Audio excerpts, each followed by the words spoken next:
Listeners, today is a special kind of interview because I am actually going to be taking the back seat, and John Michael Lander is going to be doing my interview. And if you remember from his episode, he made this suggestion, and after, listening to his episode and just how much we connected, I felt like this was the perfect person to do it. And I am sincerely honored that he is here with me this morning. Uh, I just want to make a date of this because we are November 6th, the day after the election. Mm. And to the survivors that are listening, I know we are in a place of grief. We are processing. This is, needless to say, a moment in our history that I don't think many of us expected. But here we are, and the only thing that we can do is push forward and really make sure that we are heard as a community, as a society, but most importantly, knowing that this is still a safe space for us. We still deserve the time, the resources, and the support systems that we need in a time that feels like everything is stacked up against us. So I just want to save space for everyone who is going through this. And sincerely, I really wanted to make sure I still did this interview today because as a survivor of sexual assault and knowing, who our president is, and I just, we've got to push forward and we've got to move forward. And this is the best way for me to do that and keep utilizing my voice, making sure that we are represented and heard and seen. So,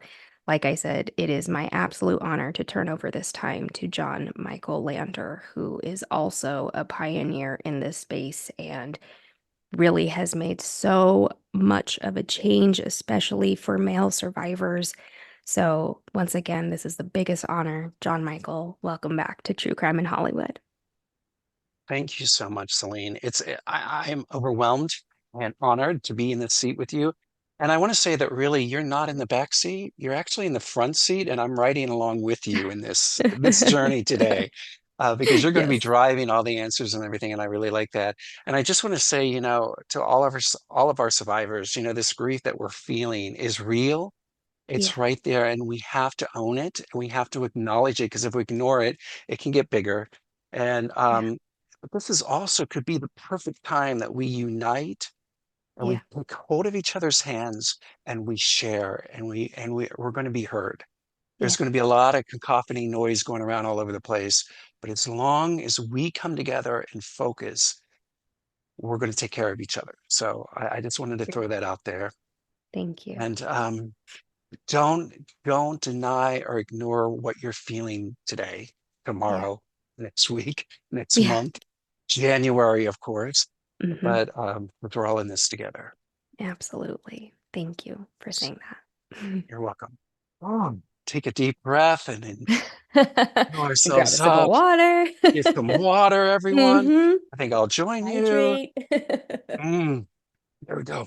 All right. Alrighty. So today is going to be a journey into Celene Beth Olsen's life. And we may take turns and curves. And if there's anything you don't want to talk about today, you have the right to say, can we not talk about that? And we'll move on to the next thing.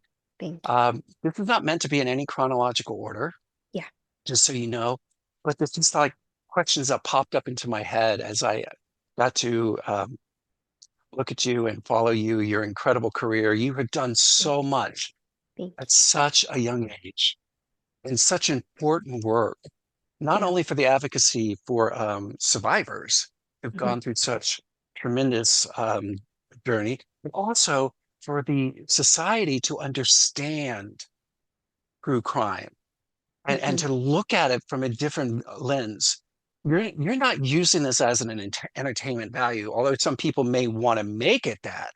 Yes. Your intention behind it was to share the truth, you Yes. know, Yeah. and you do that with such grace and such empathy, not only for the survivors who have gone through it, but also for the predators or the people who created the crime. Yeah. You're open to hearing both sides, and that's what makes you so unique and special. Mhm. You. Yeah. Thank you, Sean Michael. And beautiful. I just want to say that, and beautiful.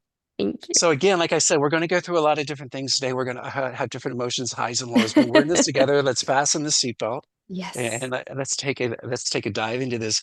And to start with, I just want you, as much as you're comfortable with, can you share your past and some of the things that led you to where you are today? You don't have to get into too much detail because I'll probably go into that a little bit more as we go on. Okay. Yeah. Yeah. As a child, the third child in a family of four with children, I'm sorry, we are a family of six with four children, and first generation on my mom's side. And what has really propelled me, like for people to kind of understand, is that my parents were in their 20s when they had me. And so I very much grew up as a true millennial, if you will, and grew up with the TV and really was struck by storytelling and music and the arts, if you will, from a young age. And I started realizing that that was such a big component to my life because of the abuse and trauma I was experiencing as a child. And that's a story for a different day, but really then being uprooted from our, in Los Angeles, moving to Park City, Utah, which was very predominantly white, and we were, this Latino family coming in, and I never really felt a difference in terms of that. And so through, you know, adolescent years, teenage years, all of that, I went through the highs and lows, but the thing that kept coming up for me was people's stories and tragic stories. I took a strong, I don't want to say, I'll say interest into World War II, into the Holocaust. As I shared in the first episode of my personal tale, there were certain crime cases that started playing this role in my life of like, there's some real big tragedies out there and injustices, especially when it came to children. And so once I got to middle school, started learning about the Holocaust, it really that even expanded my mind even more of trauma, if you will.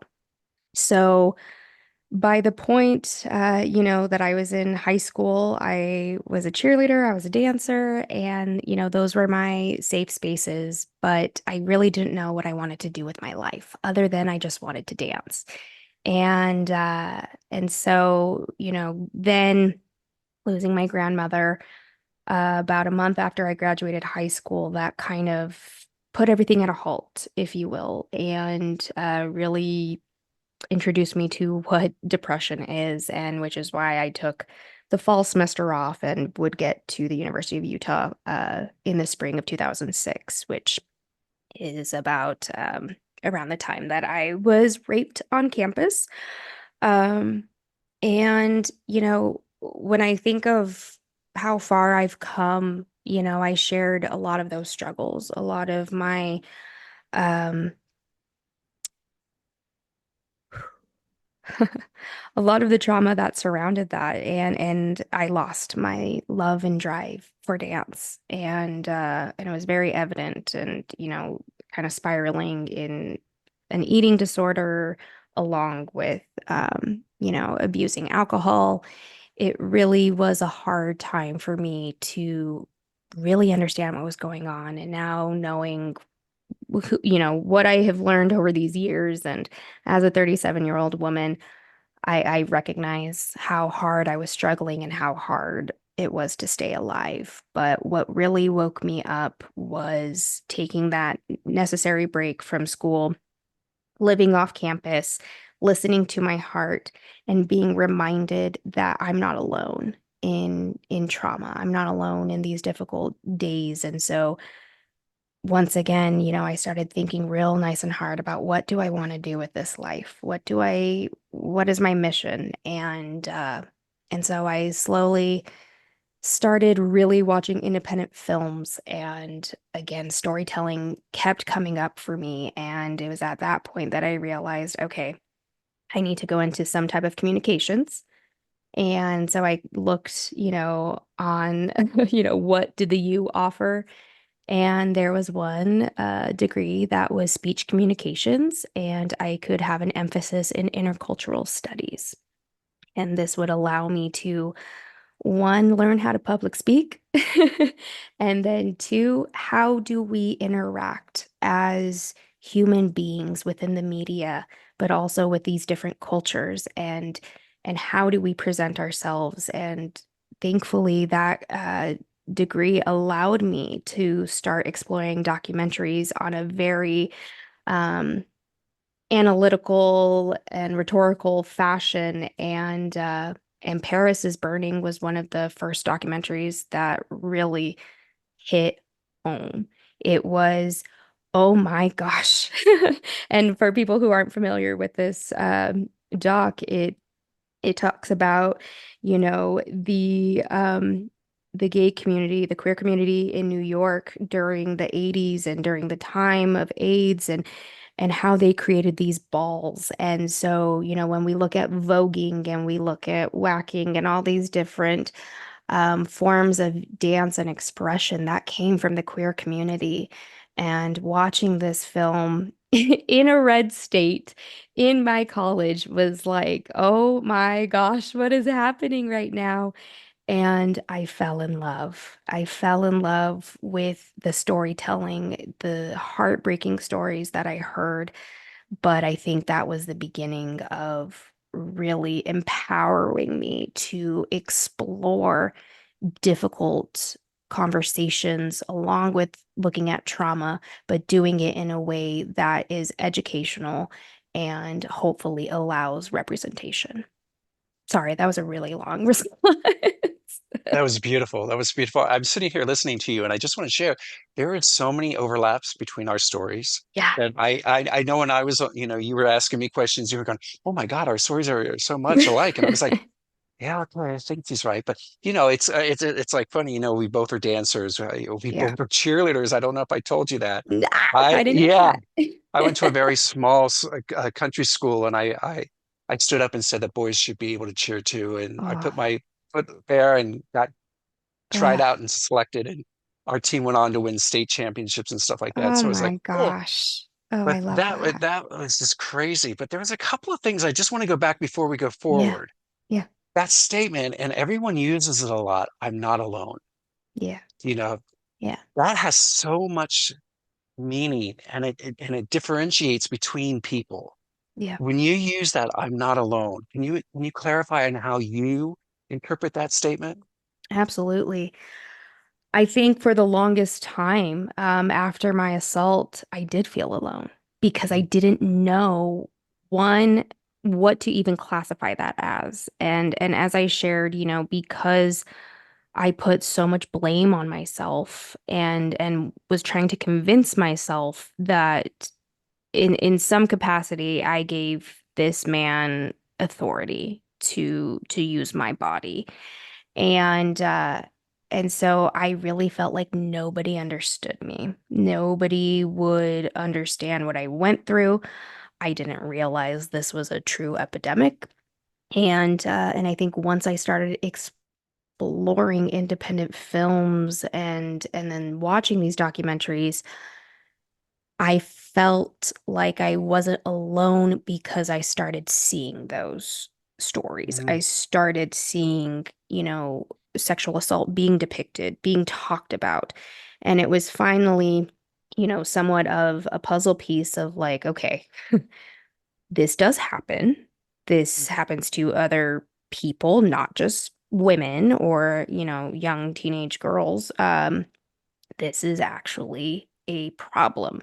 And so, once I started self-identifying that, I took a wonderful course, communications and gender in college. And This was 2009, if you will. And in that class, my final was based on a representation of me, if you will. And I wrote a long formed poem that I ended up rapping part of it because I grew up loving hip hop and as a hip hop dancer. But in that, that was the very, very, very first time that I said I was raped. And And that was in 2009, did you say? 2009. Yeah. And Okay. I had a professor by the name of James Fortney, and he was a grad student at the time. And at the end of my performance, if you will, my class erupted in cheers. Um, and my professor emailed me later that day and said, I have never seen anything like that. Um, he was so supportive.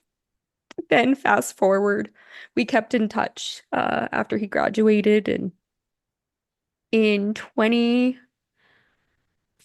or 2015, I get a message from him on LinkedIn and says, "Hey, do you have a mailing address? I would like to send you something." And I said, "Okay." And it was my write-up of my poem. And he said he's kept it and for me to keep going. And he can't wait to see where I go in this life. And you know, talked about my bravery. And I mean, when I said in the first episode, teachers are some of the greatest humans you'll ever meet. And that is exactly what James Fortney did for me. And the fact that he kept that for so many years and shared that with me, it once again reaffirmed that I wasn't alone. And what I did for myself was very big. And I don't take that lightly. So truly, that was kind of that moment of I really am not alone and I can be heard when I'm, ready to share. There is so much to unpack with what you just said. And I just want to make sure I point out that there's, no matter your stories that you're sharing, you have this hope Yeah. that carries with it. And Yeah. so I want to point out a couple of things that I heard as we were listening to you. You said I gave authority to this person Hmm. to use my body. That is such a powerful statement. And a lot of survivors are trained that they need to get revenge and they know they don't take acknowledgement or responsibility for what had happened because they're told that it's not their fault. We all know that. Yeah. But to be able to sit there and say, at that moment, I gave him authority Hmm. over my body is Yes. so healing in a way because if you gave it, you can take it back. Exactly. And a lot Exactly. of people don't understand that. And a lot of people are just like, well, everybody just takes and takes and takes and takes it from me. But they can only take from you if you let them at that moment. Yeah. And so I just want to compliment you and thank you for saying that because that really resonates with me Yeah. because I felt the same way. I felt like there was a one moment that I knew that in my story that, okay, I'm going to go through with this. I have to. Yeah. For whatever reason it was, Right. if it was to keep my life, Right. or if it was, to whatever it was, there was that one pivotal moment that said, okay, I'm going to let this happen because I have to. And Exactly. I think a lot of survivors are ashamed of that and they Hmm. don't want to admit that. And I think that that's one of the key pivotal moments that if you can admit, you can heal it. Yes. Otherwise, you just keep pushing it back, and it just sits there and festers. So Exactly. that to me blows my mind. And I was talking to this lady out of Ottawa, Canada yesterday, and we were talking about survivors and how people become victims. Hmm. And we came up with this really weird theory that's almost like a perfect storm. Mm. Everything Yeah. has got to line up for Yep. the actual abuse to take place. Yep. Along that path, if one thing steps out of bounds or doesn't happen, it won't happen, Right. which is kind of crazy. And a lot of times, a lot of that prevention is having that mentor or having that person that you can go to that you trust and just talk about the icky feelings you're having about so and so and stuff like that. So Right. those are things that are kind of interesting. I love the fact that James Fortney, is that how you said his name, Yeah. Yeah. was there. Yeah. Because if you look at your timeline, 2006 was when that event happened. Yes. 2009, you're standing in front of your class sharing your epic poem. Yeah. And then I don't know when, I forgot the last date when he wrote back to you. It was about 2014, 2015, but it was right 2014. around I was getting ready to leave that abusive relationship. Okay. Yeah. And look at that. That is amazing because even after you got immediate acknowledgement from your classmates Yes. and from him right after you were finished, which was validating, which is like Yeah. you released it, it's gone, and these people, you're not alone. And I get Yeah. that. And that's amazing. But then to have it carry on so many years Um, later that he comes back to find you and hmm says, you have been with me this whole time. Correct. And here is your review that I've been Correct. keeping and Yeah. hanging on to. Speak Yeah. volumes. Yeah. I had a professor that similar, it was a dance teacher who Mhm. knew something was wrong and I had never shared. And if I remember your story from 2006 until 2009, although you did make a report, you Yeah. never talked about it.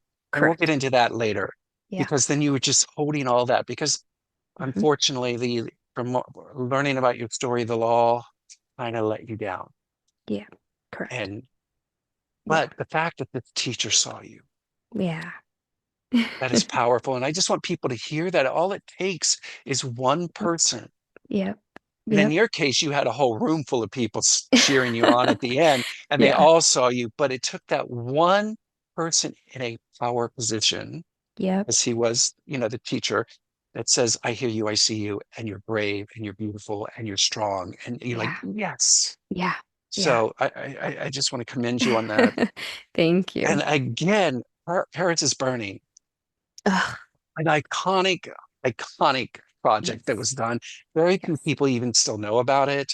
It's still Exactly. kind of like under that underground topic hmm because, but, hmm and thank goodness for Pose, the TV series that used that and brought it to life so more people could see it.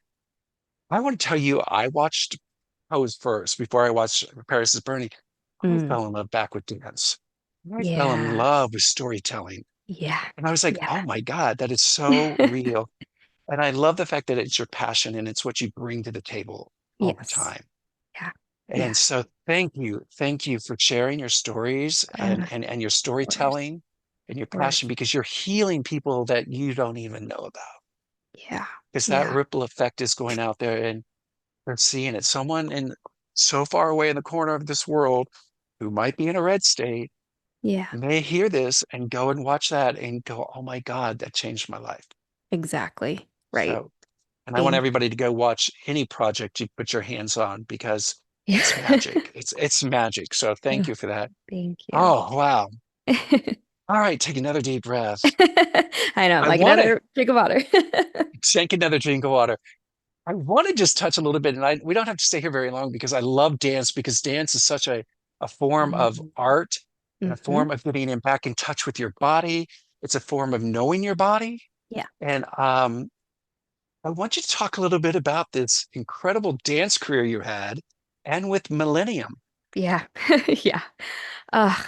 When I say that my life was eat, breathe, sleep, and dance, I mean it. Dance is truly my first love, if you will. That when I was a child, I grew up watching Janet Jackson, Michael Jackson, all of these artists and their choreography, and immediately felt just love for movement. And as I shared, I was a hip hop dancer, and in the early 2000s, that was still kind of, I don't want to say taboo, but it wasn't very common, if you will.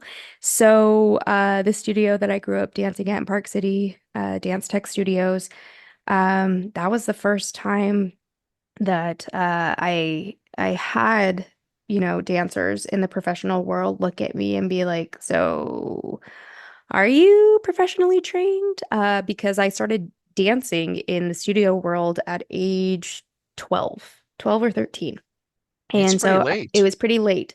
But what I used to do is record music videos on VHSs and watch them for hours, memorizing the choreography. I'm talking Britney, NSYNC, Backstreet, Christina. I mean, and I taught myself. I taught myself how to count. I taught myself, you know, musicality, the rhythms, and like I shared, hip hop was such a big part of my upbringing because, like I said, my dad was in his 20s and we grew up in LA. So I grew up with Tupac and Biggie and all of that behind me, plus my older sisters. There's a 7, 6 year gap between us. So I also would be listening to the hip hop music that they would play. Um, and and so I knew, okay, I want to be a performer. I want to be a performer. I don't know how. And I begged and begged and begged and begged my parents, please let me dance because my siblings were also very much involved in sports. And so my parents put me in softball. They realized, oh, yeah, no, she absolutely hates that. I got into soccer and I actually did do well in soccer and I did love it, but I kept going back to my parents and I'm like, I just really feel strongly about dance. And finally they caved and let me do it. And that was the first time that, like I said, it was like, oh, you have something. You know how to do these things that you haven't been properly trained on. And so from there, I started dancing with the dance company at my high school at Park City.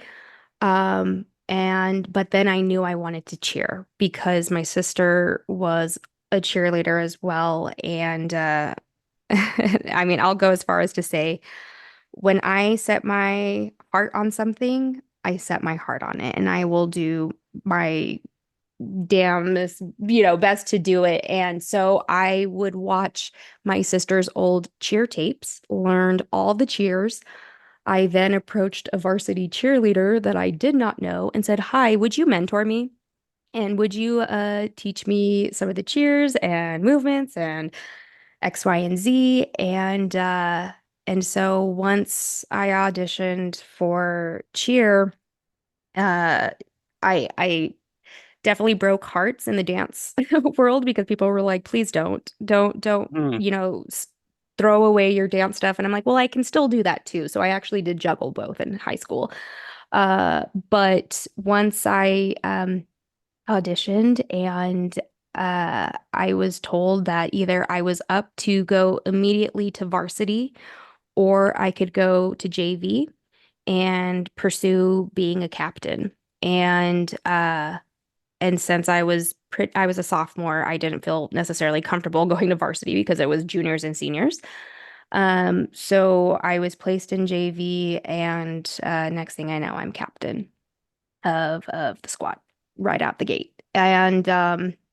And that had its own backstory with that too. But needless to say, I get to senior year, and I found out that my grandmother was sick, and that kind of then fogged everything and I didn't know where to go. I didn't know what to do. I again my interests started kind of going away with cheer and dance and really I don't remember much of my senior year if that says anything because I was just so struck with grief.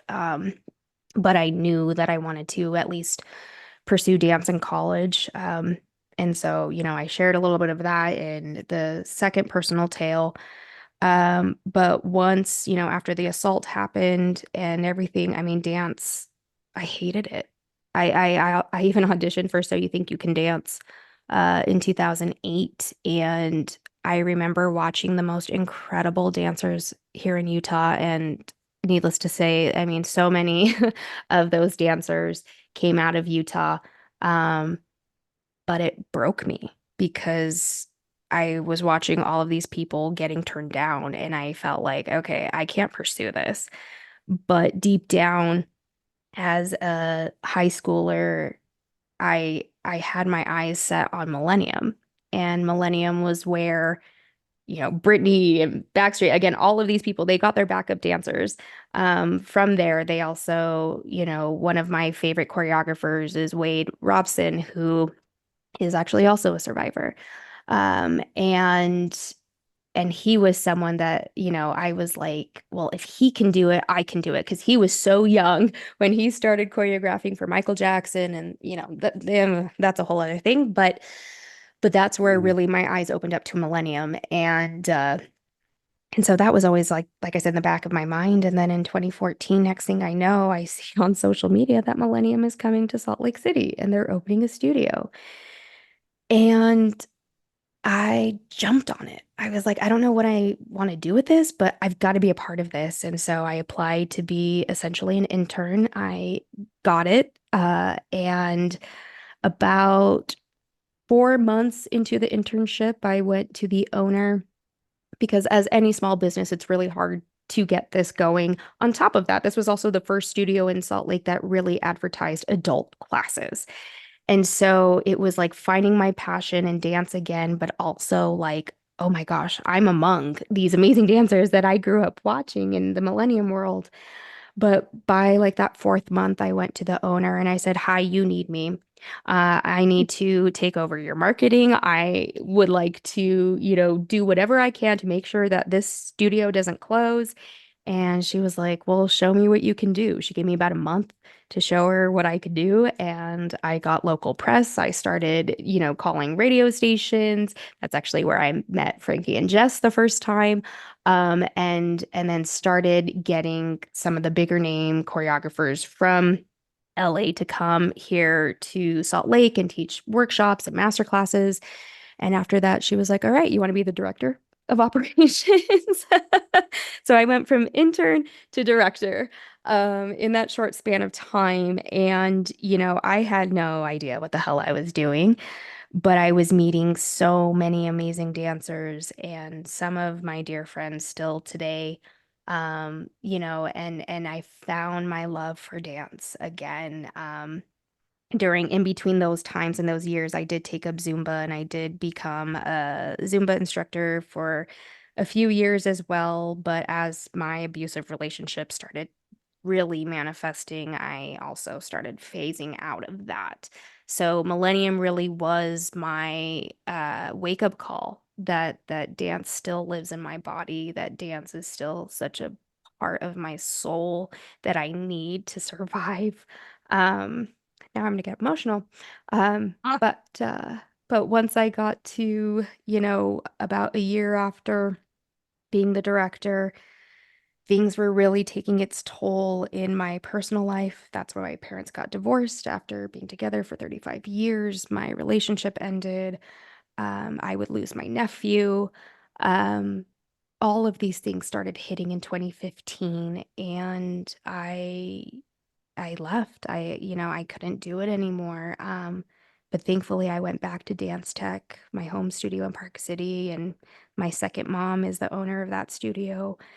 And I said to her, I don't know where to go. And she said, "Oh, it's time. It's time for you to start teaching and coaching the next generation." And so I did that from 2015 through 2022 by the time I got to In Pursuit with John Walsh. And so, dance was introduced to me in a way at that time that I could continue being a teacher and really live in it. And it was so hard. It was so rewarding. And it just reminded me that I need dance to live. And even though, I'm not necessarily doing it today, but I still take, some classes that I can go and at least take an hour and move my body and do what I need. But it really, like I said, is an essential piece of who I am, and it will always be there for me. It is so interesting. We talk about dance and we talk about that passion. But if Hmm. you take it back and you look at it, being a dancer, you're in Yeah. tune with your body Yes. and you know Yes. how your body works and you're constantly controlling it and I don't want to use the word manipulating it, but creating these incredible pieces of artwork. And unfortunately, your situation with the rape that happened, all of a sudden, dancing was also triggering your Yeah. body. Correct. Yeah. No wonder you had to step away for a while. Yeah. Yeah. But it's also healing at the same time. Hmm. So then you go back to millennial, yeah, and you work with them, and the passion is so great. You're like, I see you need me. Yeah. I can help out. We can Yeah. make this work. And Yeah. and you grew that program, and you Yep. and you helped establish it. And Yeah. then I love that you went back to your home studio, Yeah. dance tech, when Yeah. things seem to get really, really difficult. Yeah. And it's your safety. It's your home, Yeah. you know? Yeah. And you knew that dance was going to be the healing thing. I don't know if you were going through any professional help at that time period, Mm. because I don't know about you. When I didn't know what professional help was, Yeah. Yeah. So I found that dance was the medicine, basically, of Correct. reuniting myself with my body, Hmm. understanding it a little bit differently than it was before. And to see that you were able to take that positive energy and then teach others Yeah. is incredibly remarkable. And I'm going to have to ask you, have you ever met Julianne and Derek Huff? I went to high school with I, Julianne. I knew it. I don't know. I'm sorry, everybody. Please forgive me Yeah. for girl fanning here. That is so, so amazing. She went to Park City High for a short stint junior year. There's actually prom pictures of her and in our yearbook, but she was only there for a short period of time. People were not nice to her I bet. at our I can only school. imagine. And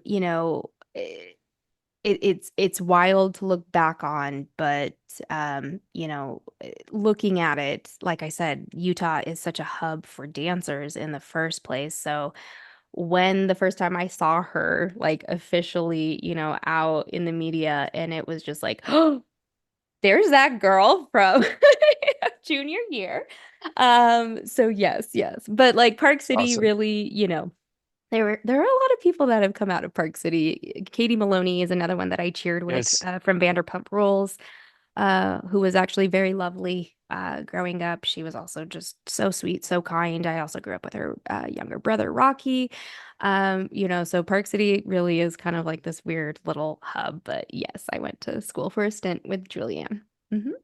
Well, I just want to remind everybody, I said we would be taking little curves and different angles that pop up and everything. Yes. And I do want to take one more moment and talk about dance a little bit, Yeah. because, and this happens a lot with athletes as well. Hmm. And athletes who become abused start to create a thing called body dysmorphic disorder, Oh, which is another one of those things, because we hold our trauma within our bodies. And yet you're yes. trying to use your body to Yes. dance or to be an athlete, and it keeps re-triggering. What can you say to survivors? Because I think it's one of those double-edged swords, I believe, is that sport or that dance is what can Mhm. save you and help you and heal you at the same time, because it's making you look at those moments, Yeah, and those, because the body remembers. correct. So what would you say to a survivor who has experienced something like this and going through, a body dysmorphic disorder? Yeah, this is a great question because I just also recently started talking about this. Um, my body dysmorphia started very, very young. And again, kind of back in high school. There were always comments about my body constantly. And I was the career cheerleader. I was the career dancer. I would be sexualized in college by that.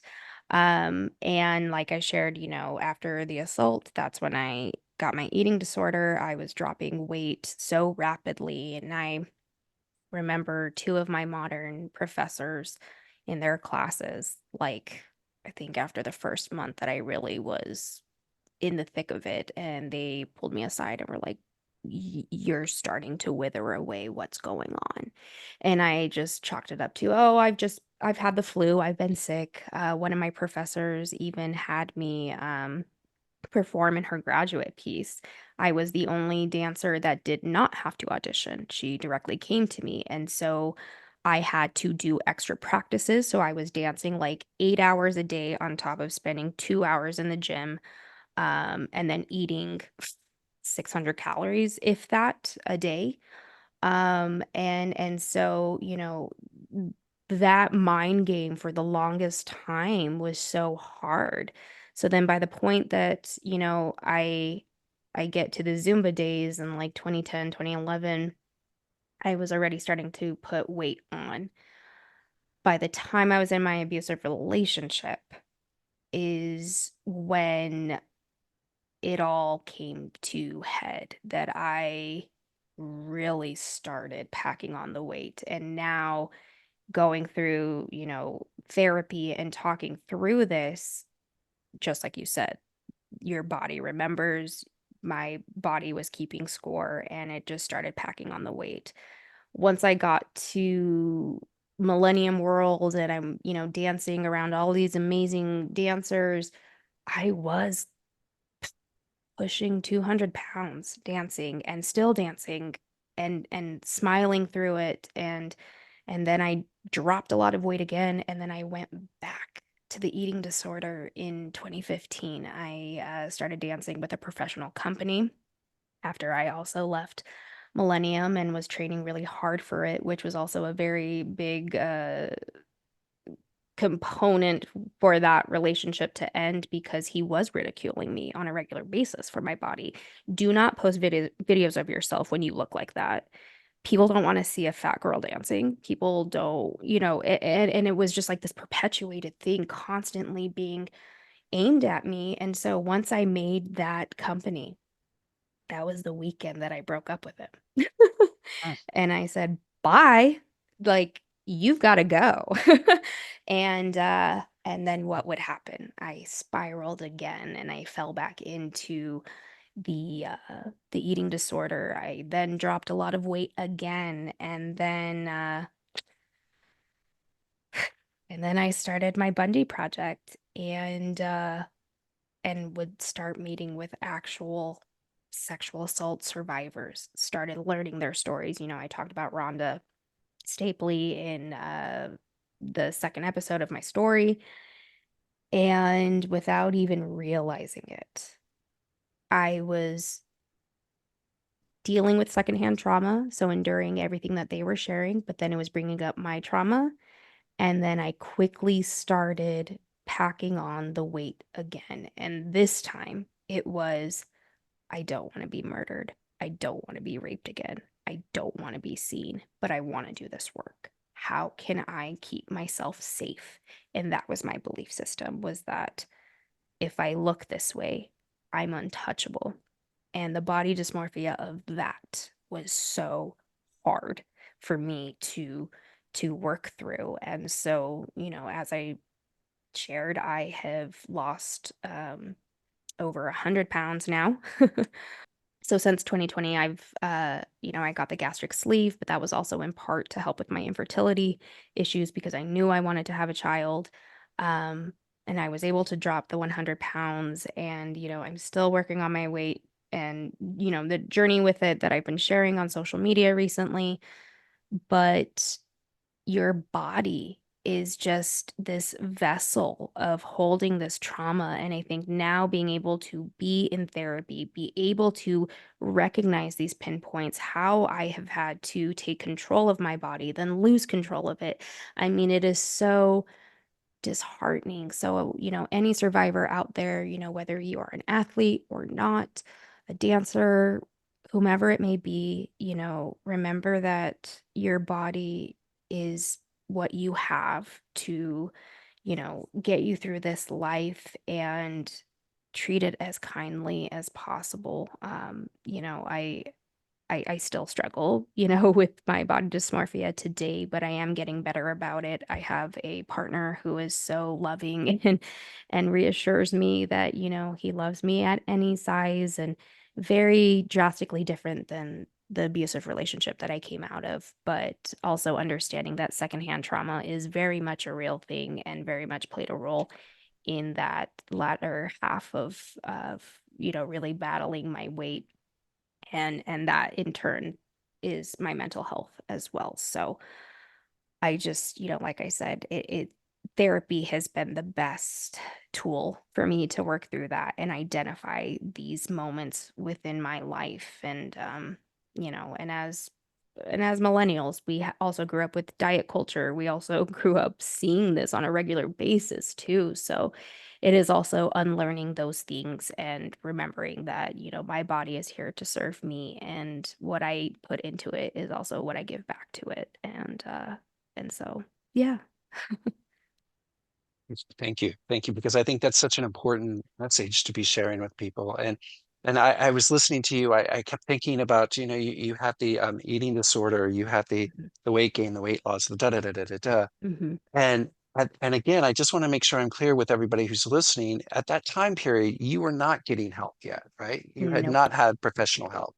Mm-mm. So this whole thing about the body remembers and is trying to get your attention and trying to say, hey, Yeah. listen, I need Yeah. your attention here. Something's wrong.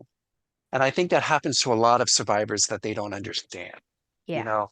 And I Absolutely. think I loved when you said, when and maybe I'm just interpreting it, it's not Of quoted, course. but having the weight was protection. Yes.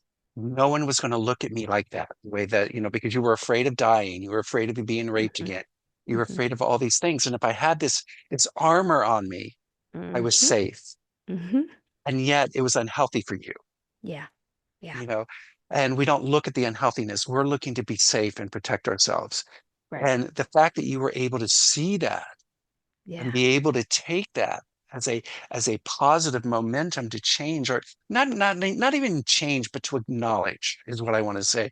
You Yeah. acknowledge, I have to fix this, I have to find something, and you started to do the work to figure out what it was. Right. I do want to take one moment, and we don't have to go deep into it. I Mhm. want you to share a little bit about this abusive relationship that you got Yeah. yourself into, which kind of triggered a lot of this. It's up again because Mhm. you had done this incredible work, and then you got to this incredible place, and you were moving forward, and then bam, here's this Mhm. situation again. And I Mhm. want to just add in there, do you think that it is because as survivors, we continuously keep recycling these patterns for us to learn from? Yeah. And unless we address those things, we may not be able to stop the struggle, Dude, you know. I'm gonna attribute your interview. Okay. You said, and again, this isn't verbatim, you said I kept putting myself in these situations over and over again. And, I the relationships that I was having in college, looking back on them today, I'm like, oh my gosh, why? Why did I allow men to speak to me this way, or look at me as, just a a body again to do whatever they would like to it. But this particular relationship was, I thought that this was somebody who was going to support me, was somebody who said all the right things, the love bombing. There was a lot of trauma bonding in that. And I think I was so hungry for a stable relationship that I was convinced this was a stable relationship.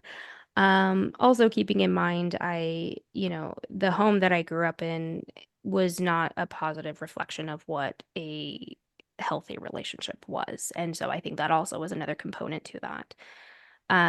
But I stuck with him for so long because, one, I didn't think I was ever going to find a partner again. Two, I was like, this guy has told me he loves me. So that's it. That's all you need. You just need love. That's all you need. And then next thing I know, it was finally those breaking moments, and I really do attribute that to me being able to get back into dance and to do something for myself and to remember that this is my core. This is what, brings me back to center every single time. And, when I made that company and I told that to him, his response was, "Do you think I should really care about that?" Oh my God. And I officially was just like, bye, because I knew in that moment, this is for me and only me. And that's why I have held on to dance the way that I have, because it is my grounding. It is the core of who I have been. And when I say it really is what has kept me alive, it really has kept me alive.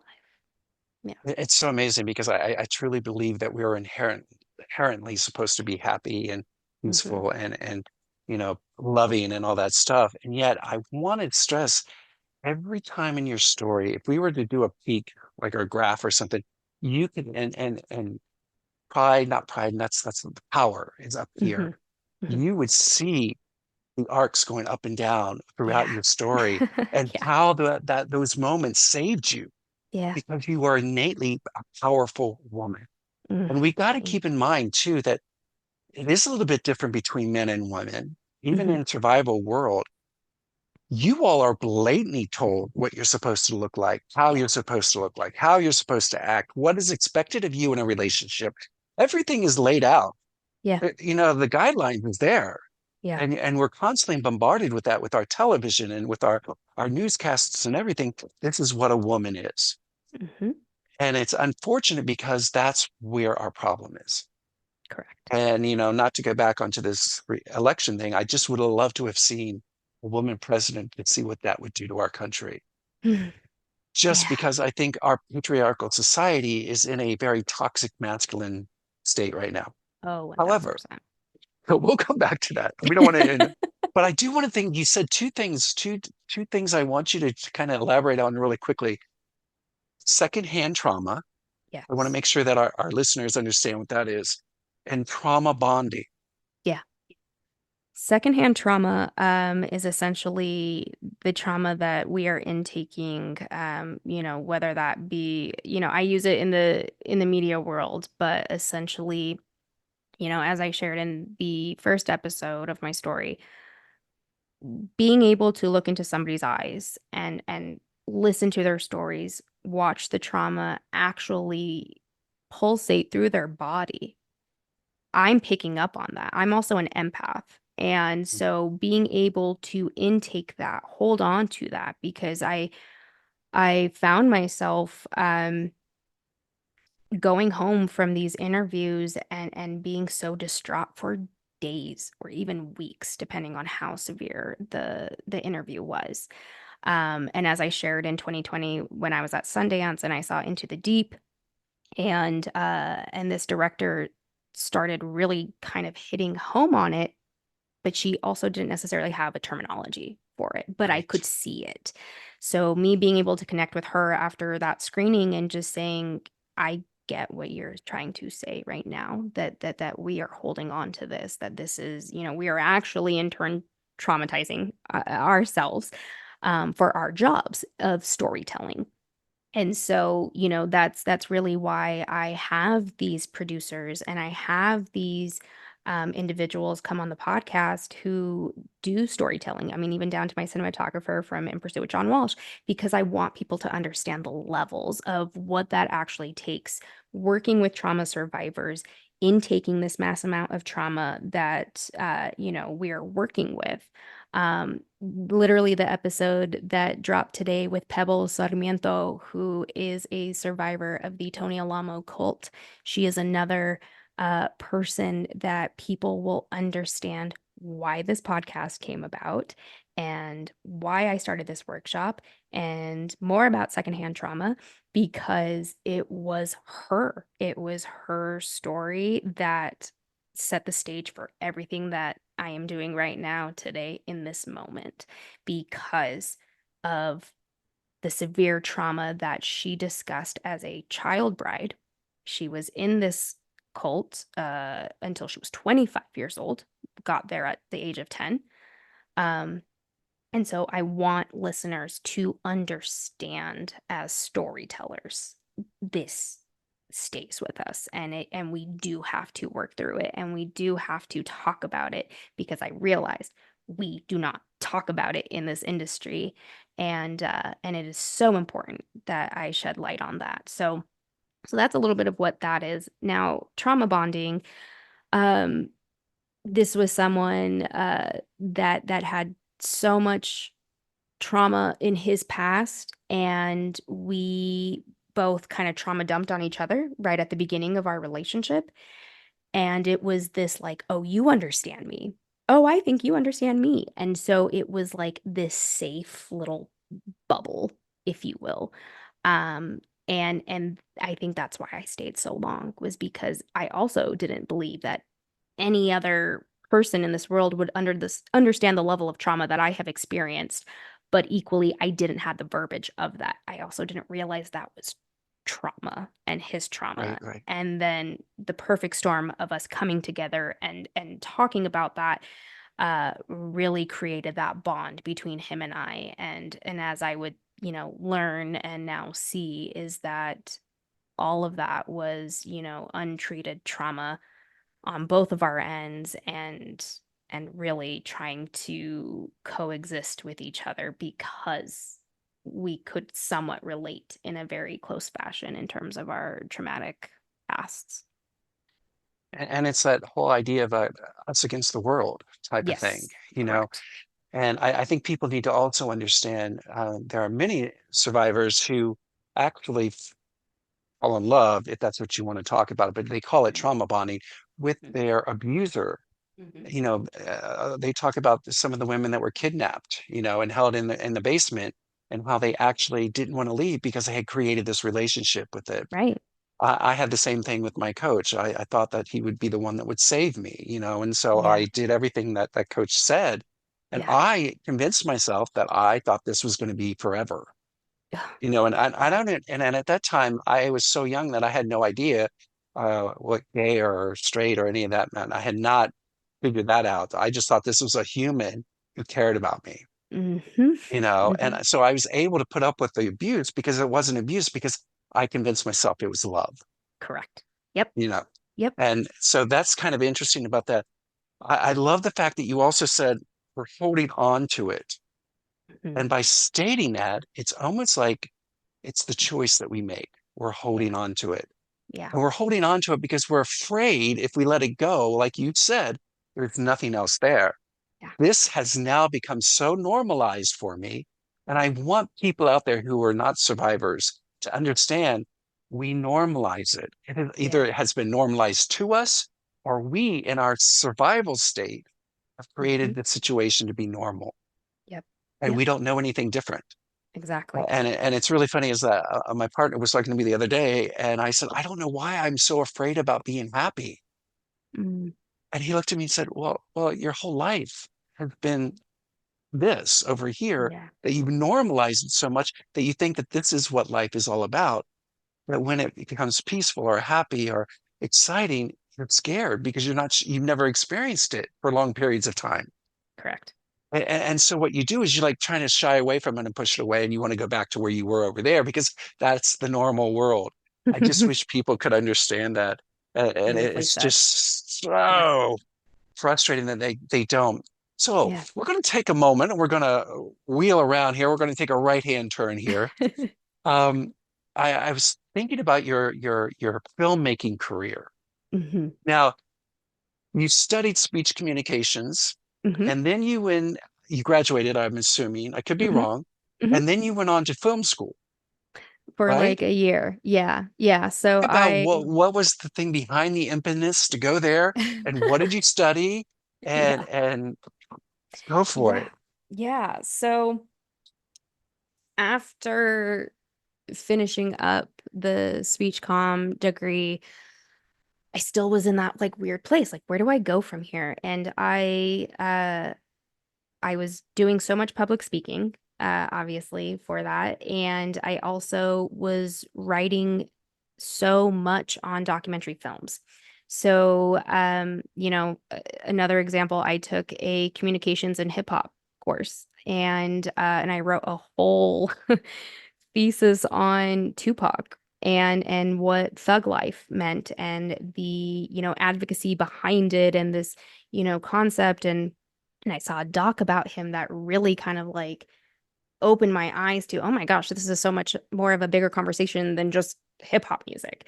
And so I started watching just so many different docs. I also wrote papers about Jersey Shore, Sex in the City, like all of these pivotal, I don't know, I don't want to even say narratives, but like all of our culture, like I said, and how we communicate. through media and through the arts was so much of my college career, if you will. So by the point that I was like, okay, where do I go from here? Well, I think filmmaking is probably going to be the world that I want to live in because I keep going back to docs and into these films and watching so many independent films because for me that is that's my love language. Like oftentimes, my husband will be like, "Oh, this and this and this is coming out soon." And I'm like, "I don't even know. I just pay attention to the films that people don't really, know about." But with that being said, I thought, "Okay, well, let me transition maybe into the film world, see if I could one get my feet wet. I will throw it out there that my siblings are also in this industry. One is a senior publicist for a very large film studio, and my other sister has transitioned into HR for a different production company, but she did work on like House Hunters for a very long time. But I had the belief system of I'm not going to be a Nepo baby. I don't want their help and they're not interested in the indie film world or doc world. So this is going to be my lane, and I'm going to figure that out for myself. And I want no help from anybody. I'm going to figure this out. So I, went back, I believe it was the fall of 2015, or no, fall of 2014, and then spring 2015. I took, a history class of film and I was still sitting there like, "Ugh, okay, what do I do?" And then I saw that there was a Sundance course, a literal course on Sundance Film Festival. You would also get 8 tickets to go and watch, whatever screenings you wanted. And then, your assignments would come from that. So I talk a little bit about that, I believe, in the first episode of my story. But after that Sundance course, I was like, huh, a lot of these people actually don't have film degrees. They just did it. So I vividly remember, yeah, driving back down to Salt Lake during Fest in 2015. And I remember in my head distinctly, I remember exactly where I was on the highway. And I said to myself, oh, I'm going to be a documentary filmmaker and I'm going to tell stories. What kind of stories? I don't know. I started thinking, do I go down the world of maybe autism? My brother is autistic. And so I kind of thought, well, maybe I'll do that. And lo and behold, the following festival, there was a beautiful doc uh, that was made. Oh my goodness. And now I'm blanking on the name. It'll come to me. But, after that, I was like, okay, somebody did that. But there's something there about trauma that I still need to explore. And during this time in 2016, after I did my first volunteer position with Sundance, um, I picked up Elizabeth Smart's book. I also picked up The Stranger Beside Me by Anne Rule, and I attribute these two books to opening my eyes to talking about trauma and also trying to understand a criminal's mind. Mm. And for Elizabeth Smart, I started talking a little bit about that in that first episode, but Elizabeth's story was just so hard to read because where I had lived at the time, which is also the same apartment that with Lauren McCluskey as well, was just not even 10 minutes from my apartment where Elizabeth was taken from her home. And reading that book, uh, it was just like being able to trace her footsteps all around where I lived. And so that for me was like, I want to learn more about what has happened in Salt Lake and in Utah in terms of crimes. And so I knew a little bit of Ted Bundy here and there. So I picked up The Stranger Beside Me, and I could not get over that he worked at a suicide hotline with Anne Rule. And I kept thinking to myself, how does a man who is murdering children and women then going to work and speaking to people and doing it so successfully? Because he was even in a position where he was going to get promoted in that job because of how well he did his job. And it was at that point that I was like, okay, if I ever do anything, if I ever make a documentary, I've got to explore Ted Bundy, but I don't know how and I don't know why and I don't know when. And then it was 2017 Sundance that little conversation happened that I talked about. But really, like that was the lead in. And then here we are today. So, Yes, yes, here we are, and we're going to talk about that. Yeah.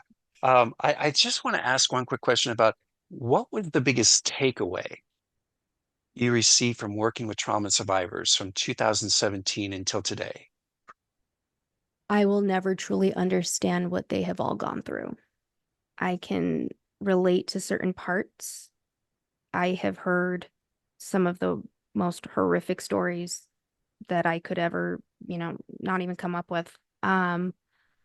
I think working with trauma survivors that have been affected by the most prolific serial killer in our country, the most notable one, um, taught me so much about empathy, taught me the nuances of how deep that actually goes. Because in this space of true crime and entertainment, which I hate even saying, the the humanity is gone a lot of the time.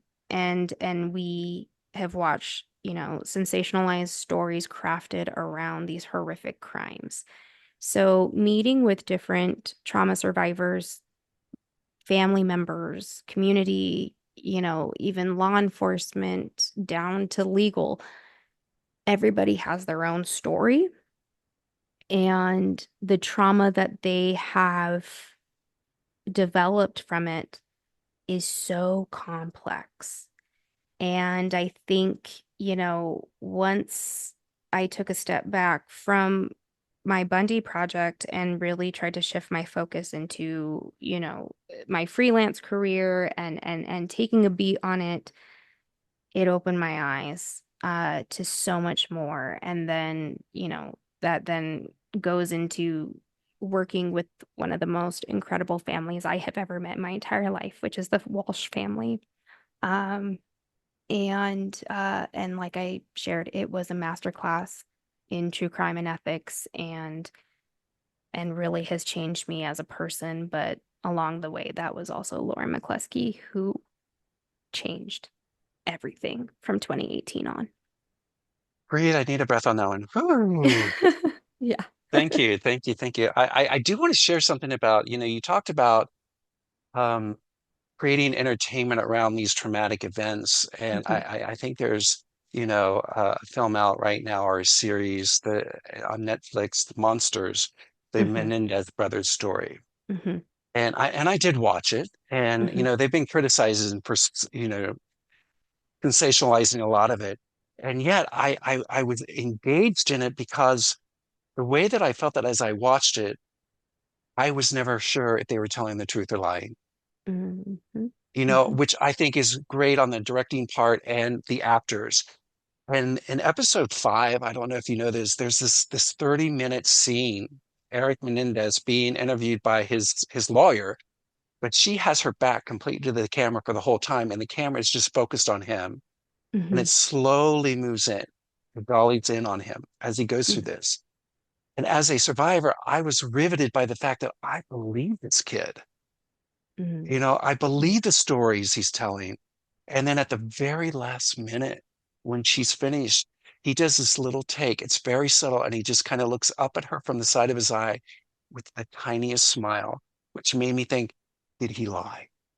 mhm, mhm, Which I think it may have been the craft of the whole production company to make you decide as you go along. And I think that's one of the things we worry about. But you look at your resume and you're sitting here saying Real Murders of Orange County, Real mhm. CSI Miami, In Yeah. Pursuit with John Walsh, which we're going to talk about John Walsh, I hope. Real Yeah. Murders of Los Angeles, the Playboy murders, Yeah. Frogging Hider in My House, which is another one of those like, what? And Yeah. who do you believe? And exhumed, Yeah. these are all heavy, heavy stories. Yes. Yes. Can you share about your big break? with Rebecca Simons. Yeah, yeah, Rebecca Sermons. Yeah. My gosh. I just want to preface this with that she is truly an angel on this earth.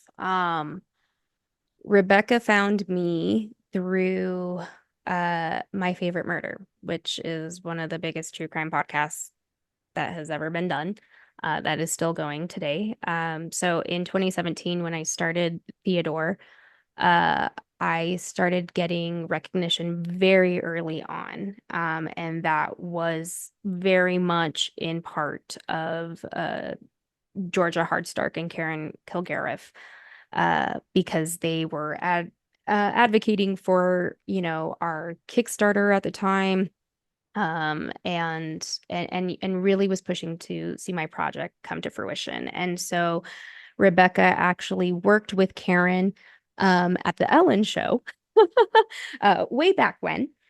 One of the episodes that they were talking about, my project, Rebecca heard it, and at the time she was working for Robert Rodriguez at the El Rey Network in LA. And I get an email one day when I'm working at my just regular 9 to 5 job, and in the subject line, I think it said Robert Rodriguez, El Rey Network, uh, like phone call requested or something like that. And I went to my co-creator at the time, and I'm like, I don't know if I'm being spammed, but and I'm like, but Robert Rodriguez, I mean, this is Quentin Tarantino's best friend. What do you mean? So I read it, and she shares that she looks for, emerging Latinx filmmakers, and she would love to chat with me about this Theodore project, and am I ever going to be in LA? And I think it was like 3 weeks later I was going to be in LA. And she said, Stop it. yeah. And she was like, okay, can you come to our office? And do you mind showing, a little bit of what you've been filming?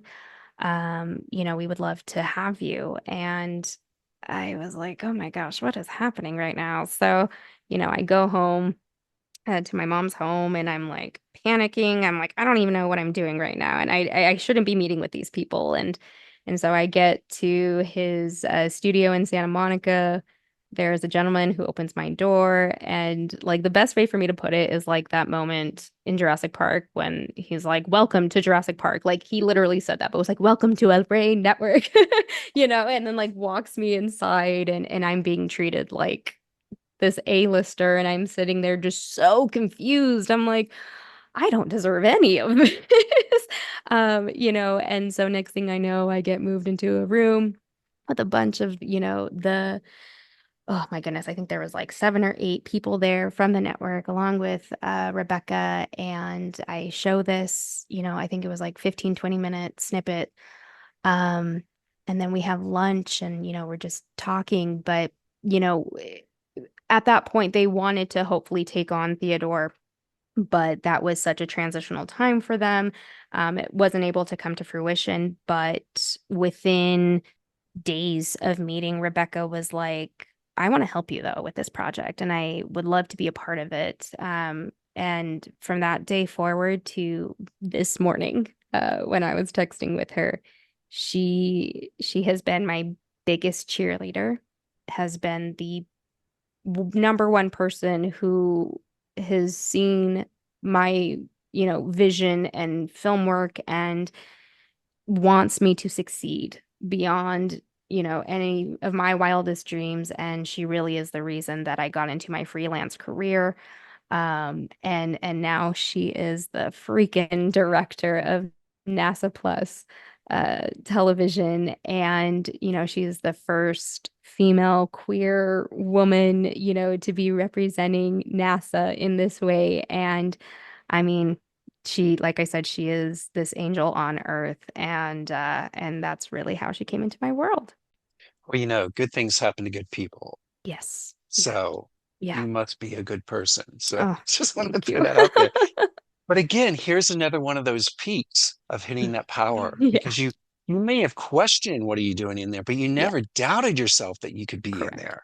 Hmm. And that's a big thing I want people to hear is that you can always say, what am I doing here? I'm not sure but I still believe that I should be here. Yeah. And that and Yeah. that and that's just crazy. I want to ask you a little bit about Chosen Ones. What is Yeah. that and what your involvement with it? Yeah. Oof, the chosen ones. Yeah. So the chosen ones was essentially my second born, if you will, in 2020. And Conveyor Media, Rebecca from El Rey, she went to Conveyor and she became the VP of development. And so, of course, like lockdown happened.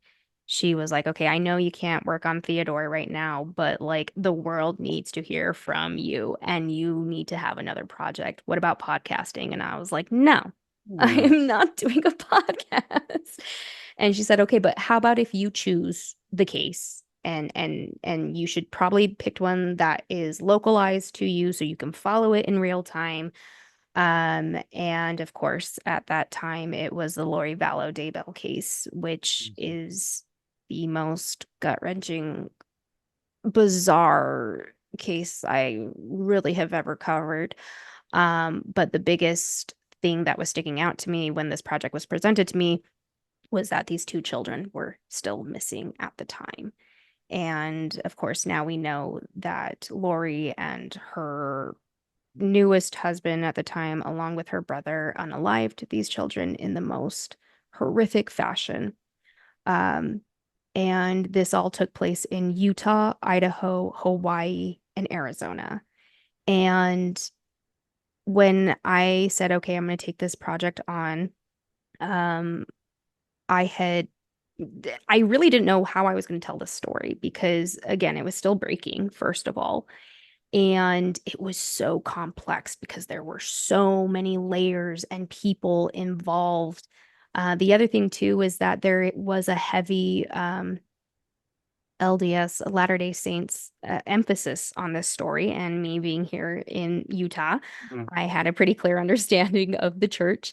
And so learning more about like the fringe belief system that they had along with it. So it really was kind of, also for me to explore that and try to put these pieces together of what was going on in these people's minds, which I still can't figure out today. But with that being said, right when we were getting ready to release that first episode was when the children were found. And one of the individuals that I met, who was a good friend of Lori's, who interviewed for the podcast a couple times, April Raymond is her name. Um, I've never shared this before. The day that the children were found, I get a text from April that morning, and this was before the news came out. And she said, Celene, I think they found them on Chad's property. I remember where I was standing in my apartment and I broke down. Um, this was also this was also at a point where I had interviewed with her already. She had gifted me one of Tylee's bracelets that Tylee had made, which had an owl on it. And I have a owl tattoo on my ankle in memory of my grandmother who collected owl figurines and so when she handed me the bracelet and I saw the owl and I lifted up my leg, I was wearing a dress and I showed her, and this is why this case is so hard for me to talk about, because I got to learn things about these two children that, I keep close to my heart. Um And, it was at that point that I knew I had to get through this project. I had to keep presenting this as best as I could. I created it really in a timeline fashion, but also broke down each individual who was involved. I ended up going undercover as well in October of 2020 to hopefully better understand again, like what was going on. if there was a cult fact to it. I mean, that was like 8, 9 hours of my life lost in a world of the most bizarre things I have ever heard in my entire life. And so by the time that, they were convicted, Lori, along with her ex-husband, or not ex-husband, her husband, um, I couldn't do it anymore. The conveyor, was really kind of championing me to go and cover the court case, which happened last year. And the Arizona one will be happening. I'm not sure if it's this year or next year, but I did the right thing. I mean, I followed the coverage of, the court case, obviously, but I don't think I would have been able to do it, because I learned, again, so much more horrific information about the children, along with Charles and Tammy, who also lost their lives to these individuals. Um, but sincerely, like I never wanted to do a podcast again. Mm. And I was very, very adamant about it and was like, okay, well, I still want to story tell, but this was too much for me and I can't, pursue it any longer. And needless to say, these people are still experiencing the aftermath of that. I still keep in touch with April.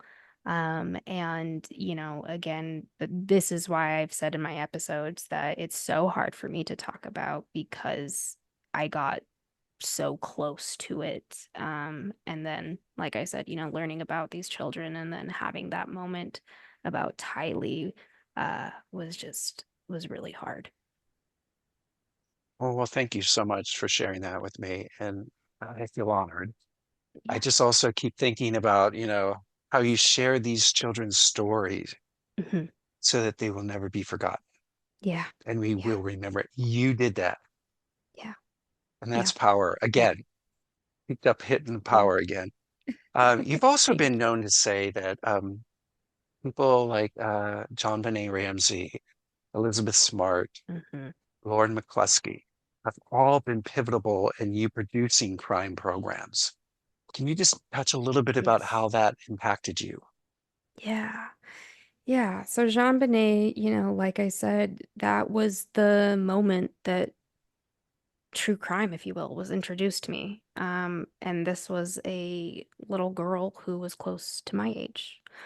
Um, and so being a child, walking around, in the background of my parents, watching the news, watching every type of coverage about her, I've never been able to shake her story and her face. And in 2017 at Sundance, uh, I got to see Kitty Green's beautiful piece called Casting Jean Benet.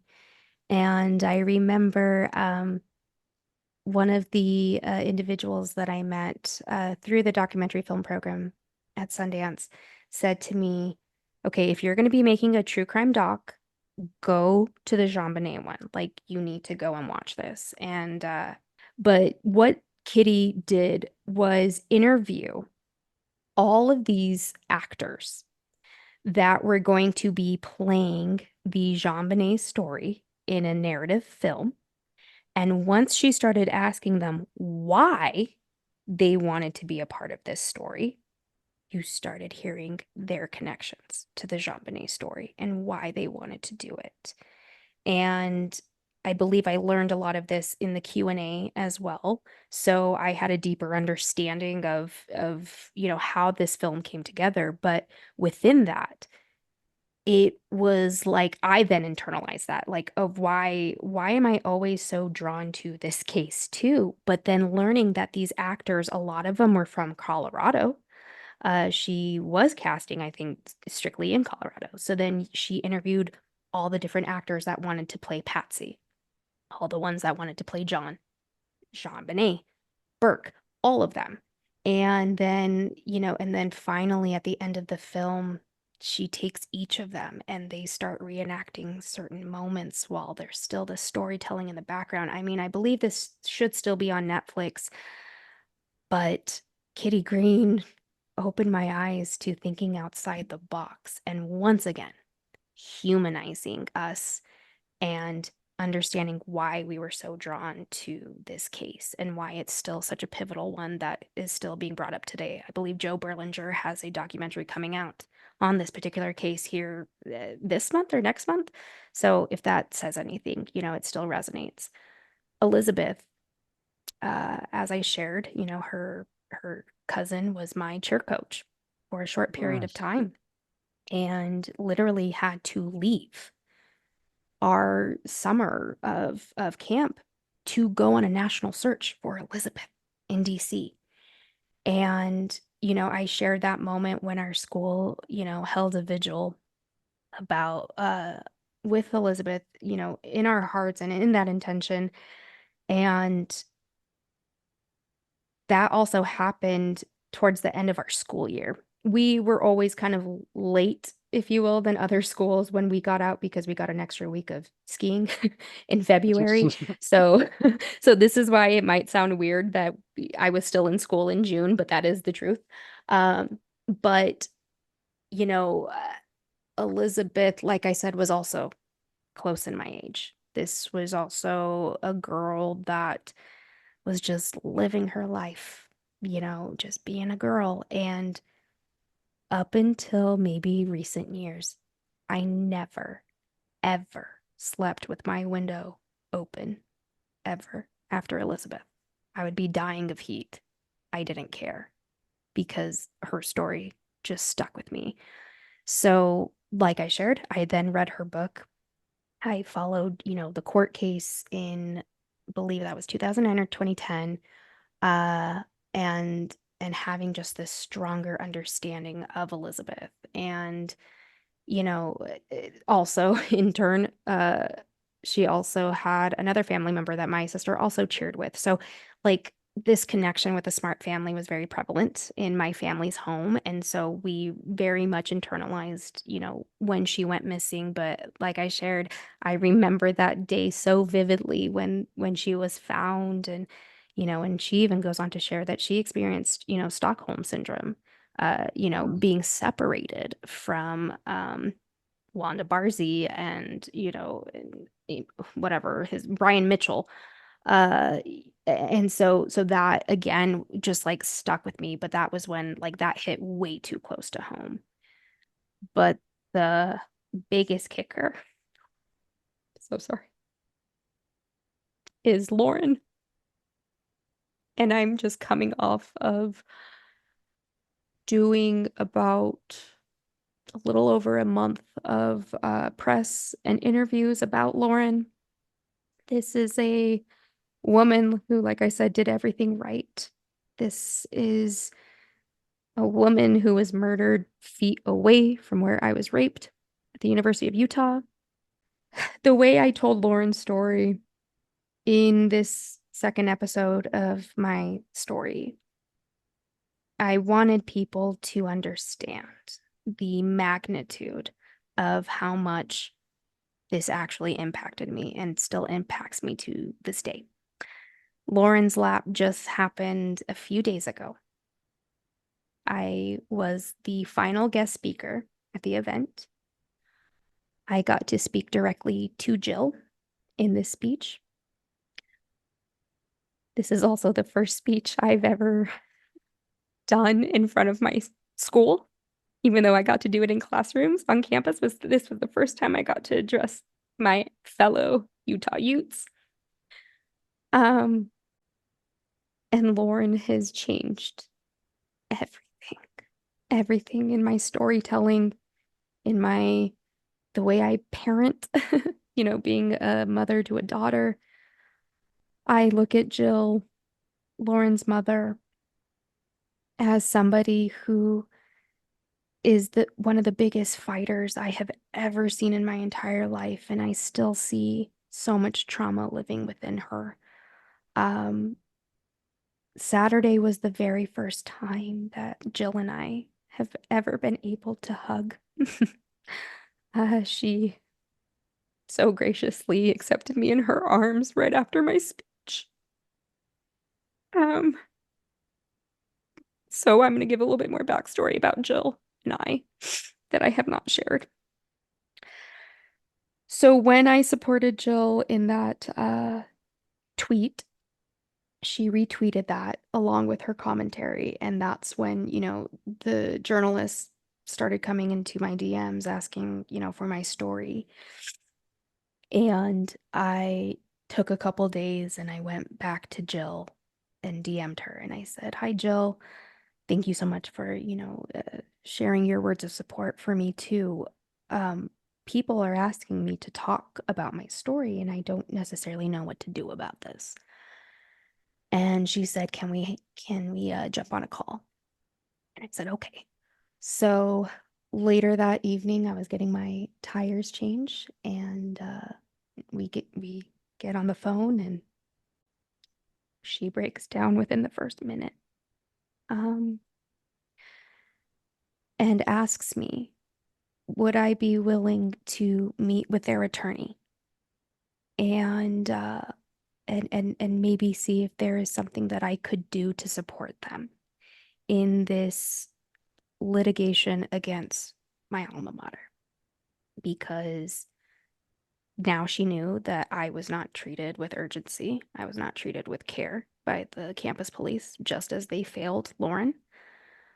So I agreed. I met with their attorney a couple times. It was basically discussed that should that uh, case had gone to trial, I would have testified against my alma mater. Um, and that is the real reason why it took me so long to decide, should I break my silence about this?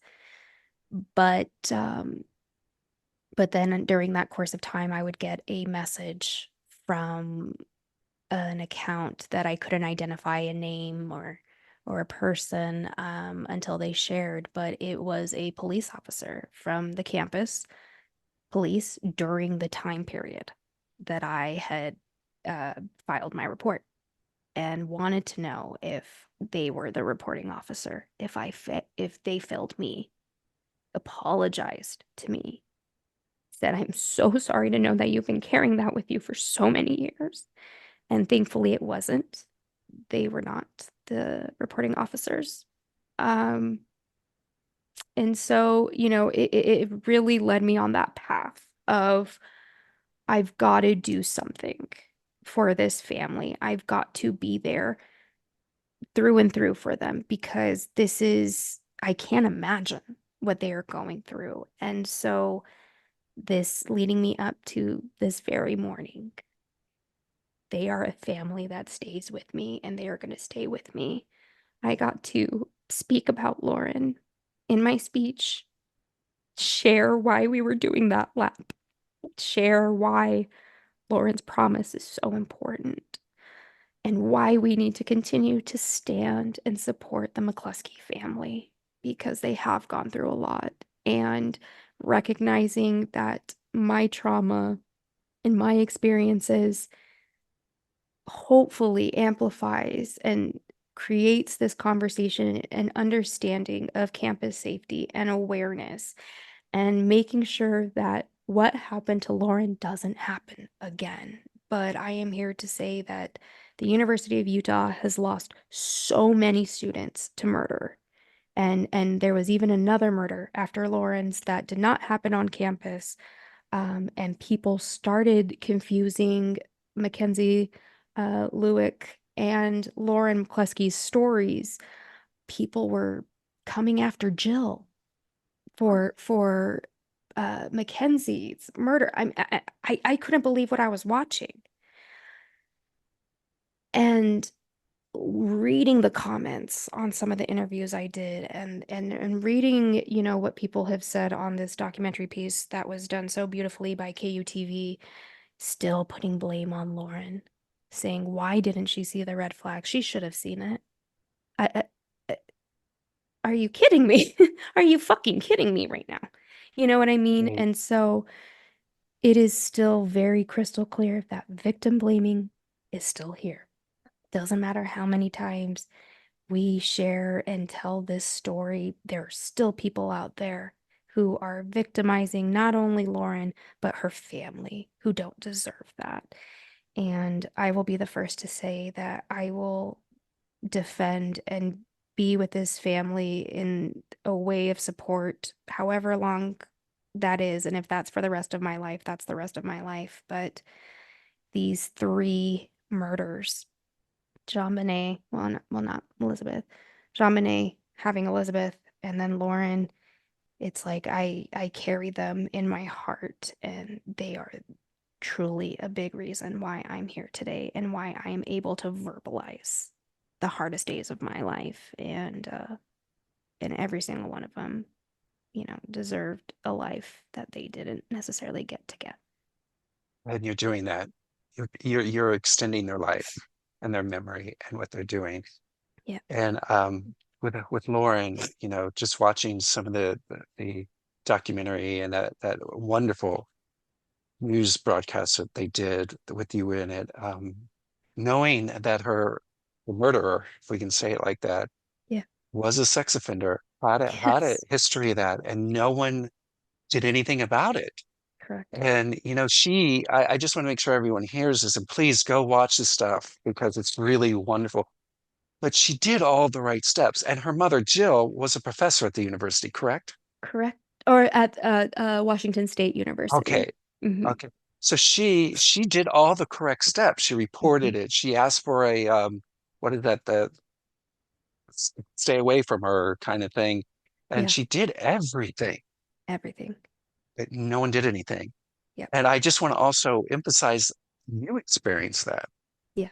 You reported after your Hmm. incident and nothing happened. So I would have just assumed and think, well, no one believes me. Yeah. Yeah. And then the thing that's really just raises the hair on my arms is that you two were only feet apart from where your both incidences happened, Yeah. you know, and that is just mind-boggling. Yeah. Yeah. And I love the fact that you keep pushing for Lauren's promise. And I think people need to understand that that is for universities to actually hear, believe, and help Yes. any victim that comes forward and says, even if, hope to God they're not making it up, but they have to go and investigate it Yeah. and Yeah. do that. And I was looking at all the list of all the universities that have signed on. We need to make this bigger. We need Yes. every university to be on this list, Yeah. not just the handful that we have, Right. because it's happening on campuses everywhere. Daily. I mean, So, even on wow. Friday, so this past Friday, I was at the news station, uh, doing another interview for the lab the next day. Literally, as I am walking out, I get a text from the director of the foundation and says, "Hey, can you go back on the news tonight? Two women were raped early this morning on the Utah Tech University campus down in St. George." And then getting the email from the news station saying, because you are you are all doing this event tomorrow to raise awareness about this exact thing. Can we talk about that tonight? And I had to process that so quickly of Right. literally. It was like 8:30 in the morning when I got this text that had just happened 4 hours away on a different campus. Two two rapes, and that was Halloween. So it goes to show this truly is an everyday epidemic. This is not, just a campaign or a slogan or anything like that. We deeply believe as a foundation and on the memory of Lauren that something needs to be done. And the one thing that Jill, thought with Lauren's promise, since she is a professor, she thought, well, maybe the school would listen to me as a professor rather than a student. So by putting Lauren's promise on a syllabus, that then allows me to advocate for you to be able to, follow up and make sure that resources or a safety plan, whatever can be done.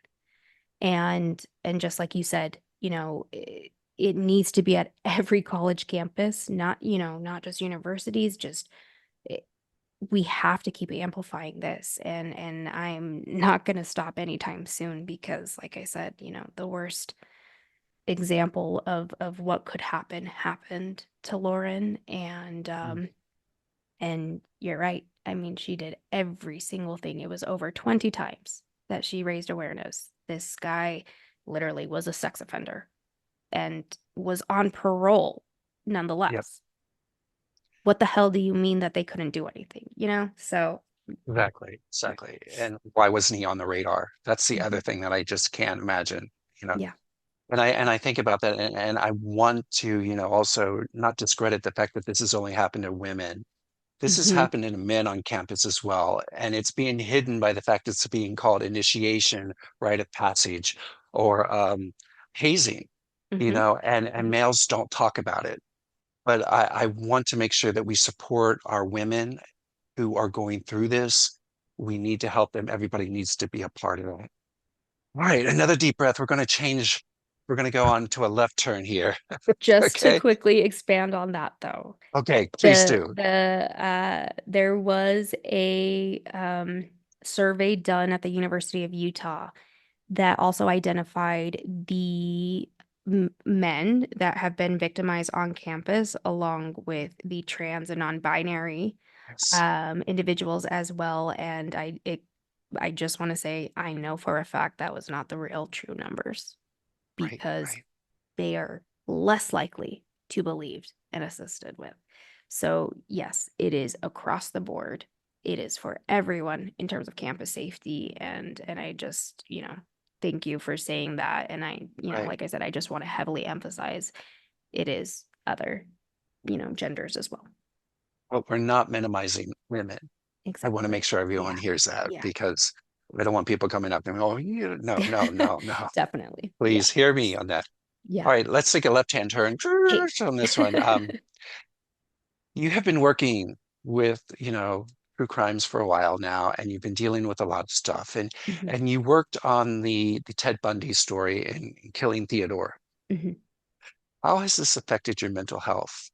And what are you doing to self-care every day Yeah. to keep moving forward? Yeah. Great question. So I will say, I did expand a bit on, like my mental health in terms of like how I was, with my weight and how that was Right. manifesting. Um, but I shared a little bit of this on my TikTok, but up until this year, I had never watched my footage back. Right. And the reason being is because I finally figured it out. Why was I avoiding my own freaking footage? It was because I didn't want to relive what they had told me. Yeah.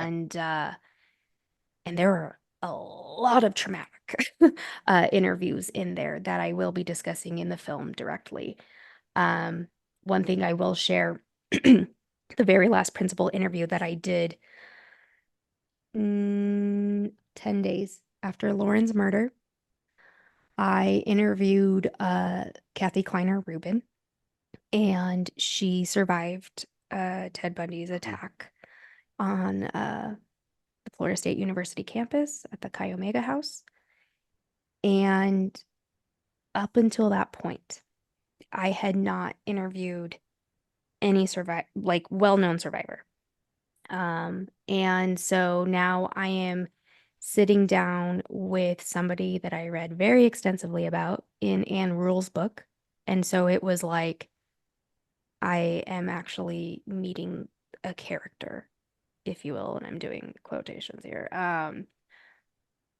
And how am I going to do this interview? So I felt like, okay, I'm prepared for this. I'm ready for this. We were doing well. We were doing great until we got to that point of talking about the Mm. night of the attack.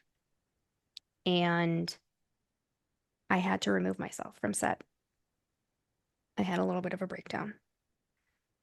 Now, reflecting back, I was very much internalizing Lauren, uh, because Kathy lost two of her sorority sisters, just murdered feet away from where her face was bashed in. She still has visible scars today. She still suffers from the displacement of her teeth and her jaw, and has had to have repeated um, surgeries on that. And when I say Kathy Kleiner is the definition of a thriver, because people will learn Kathy Kleiner does not call herself a survivor. She's a thriver. And I love that about her. Um, the night before her interview, she wanted to take my co-creator at the time and I to dinner. We were down in New Orleans. It was Halloween that particular evening, and she wanted to make sure we had a true Cajun meal, and we got to experience the nightlife of, of Halloween in New Orleans, and it was a night to remember, and I can't wait to share more about that. But the end of that evening, she handed me an envelope and she said, "If you can, Celene, I would like you to read what is in this. And then hopefully that helps you tomorrow in our interview." I was up until about 3 in the morning. These were her personal writings Mm, from the time that had happened all the way through years, years and years and years of her untangling her trauma, not just from that, but her life story. And she now has a book out. I was also the very first interview she ever did in her entire life to talk about this. And when I say that's an honor, that is an honor. Um, but with that being said, it was after that interview that I was like, my mental health is not good, is not in a good space, along with Timothy. And the one thing that Timothy and I have unanimously agreed upon is how severely traumatized it has left us. And mm, I have been able to, have the resources to be able to go to extensive therapy. Um, and he no longer is a part of this project um, for those particular reasons. And I said to him, please do everything that you can to take care of you. Because what we went through, what we experienced, which really is going to be the whole concept and inception of Killing Theodore, while hearing the most remarkable, enraging stories you will ever hear, because this is going to be the actual antithesis of an anti-Bundy doc. We are breaking it down. We are talking about America's obsession. We are talking about all the ways that this has affected people. And for once, it is not about him. It's mhm. about everybody else. And meeting with people that have never interviewed in their entire careers, actually, for some of these people, it was a monumental thing. It was the most, like I said, just the biggest honor. And in turn, that was also very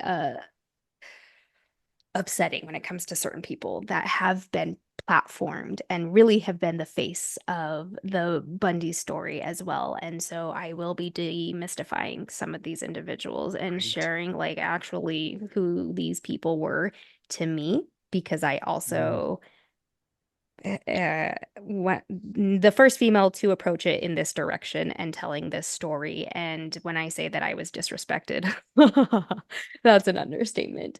uh, And so the beauty of being able to talk about my mental health, and share some of the things that Timothy and I experienced will hopefully again create a larger conversation again about true crime, about storytelling, and about covering these really dark, heavy things, because like I said, I heard things that I was not mentally prepared for.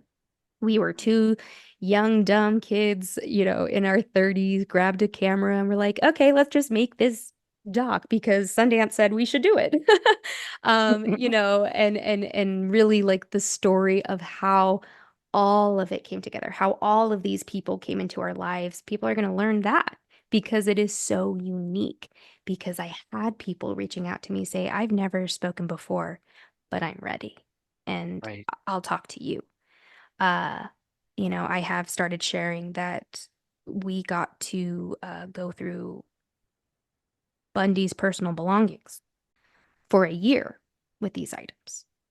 And so I got to read poems that he wrote. I got to read short stories, his checkbook. I even found a notebook where he was stalking women around where my apartment was, again, where Lauren was, um, and identifying everywhere he was sitting in my little world of my bubble. And so reading his notes of these things were asinine. And so when we talk about mental health and how that impacts somebody, it's been a lot. And so, when I said that I had to shelve Theodore, it was because of our mental health. And it Mhm. was also, there's even more that I haven't even shared that will enrage people, but it will all make sense. And I am a firm believer that, and I have said this time and time again, I refuse to release this project because people kept pestering me of like, just release it already, just release it already. Mm-mm.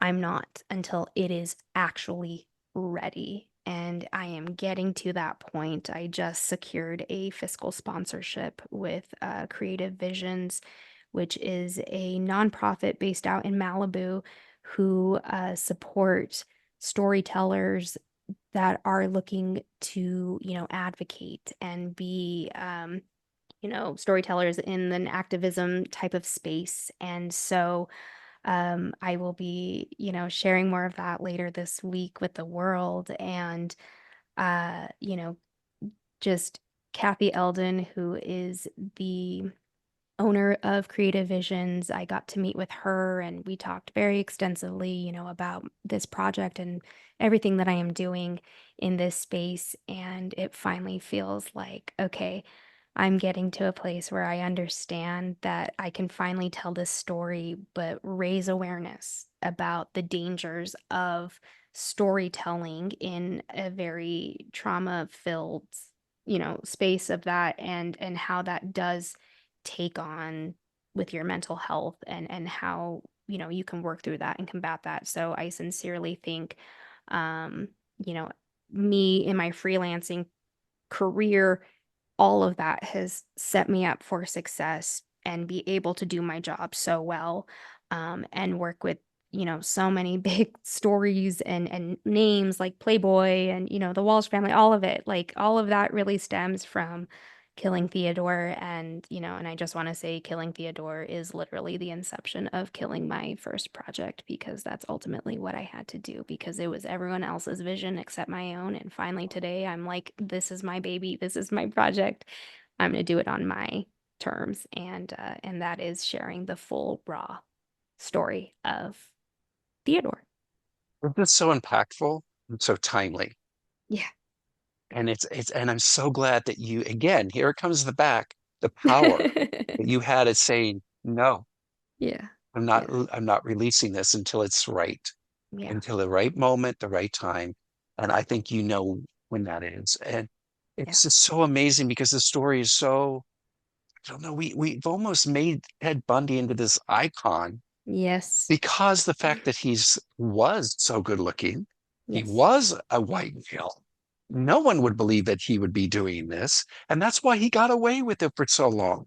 Yeah. And to Yeah. have you not idolizing him Mm-hmm. with all these other things Mm-hmm. makes him a normal, real person. That Mm. anyone has the ability to do this if they choose to. Yeah. Yeah. And we need to break that myth that it's not just the crazy people over there on that side of town that, No, is struggling with on the struggle bus. It could be someone who looks like this. So exactly. thank you. Yeah. Thank you. Thank you for that. That is just incredible. I want to ask you about, because you brought it up a little bit, the safety.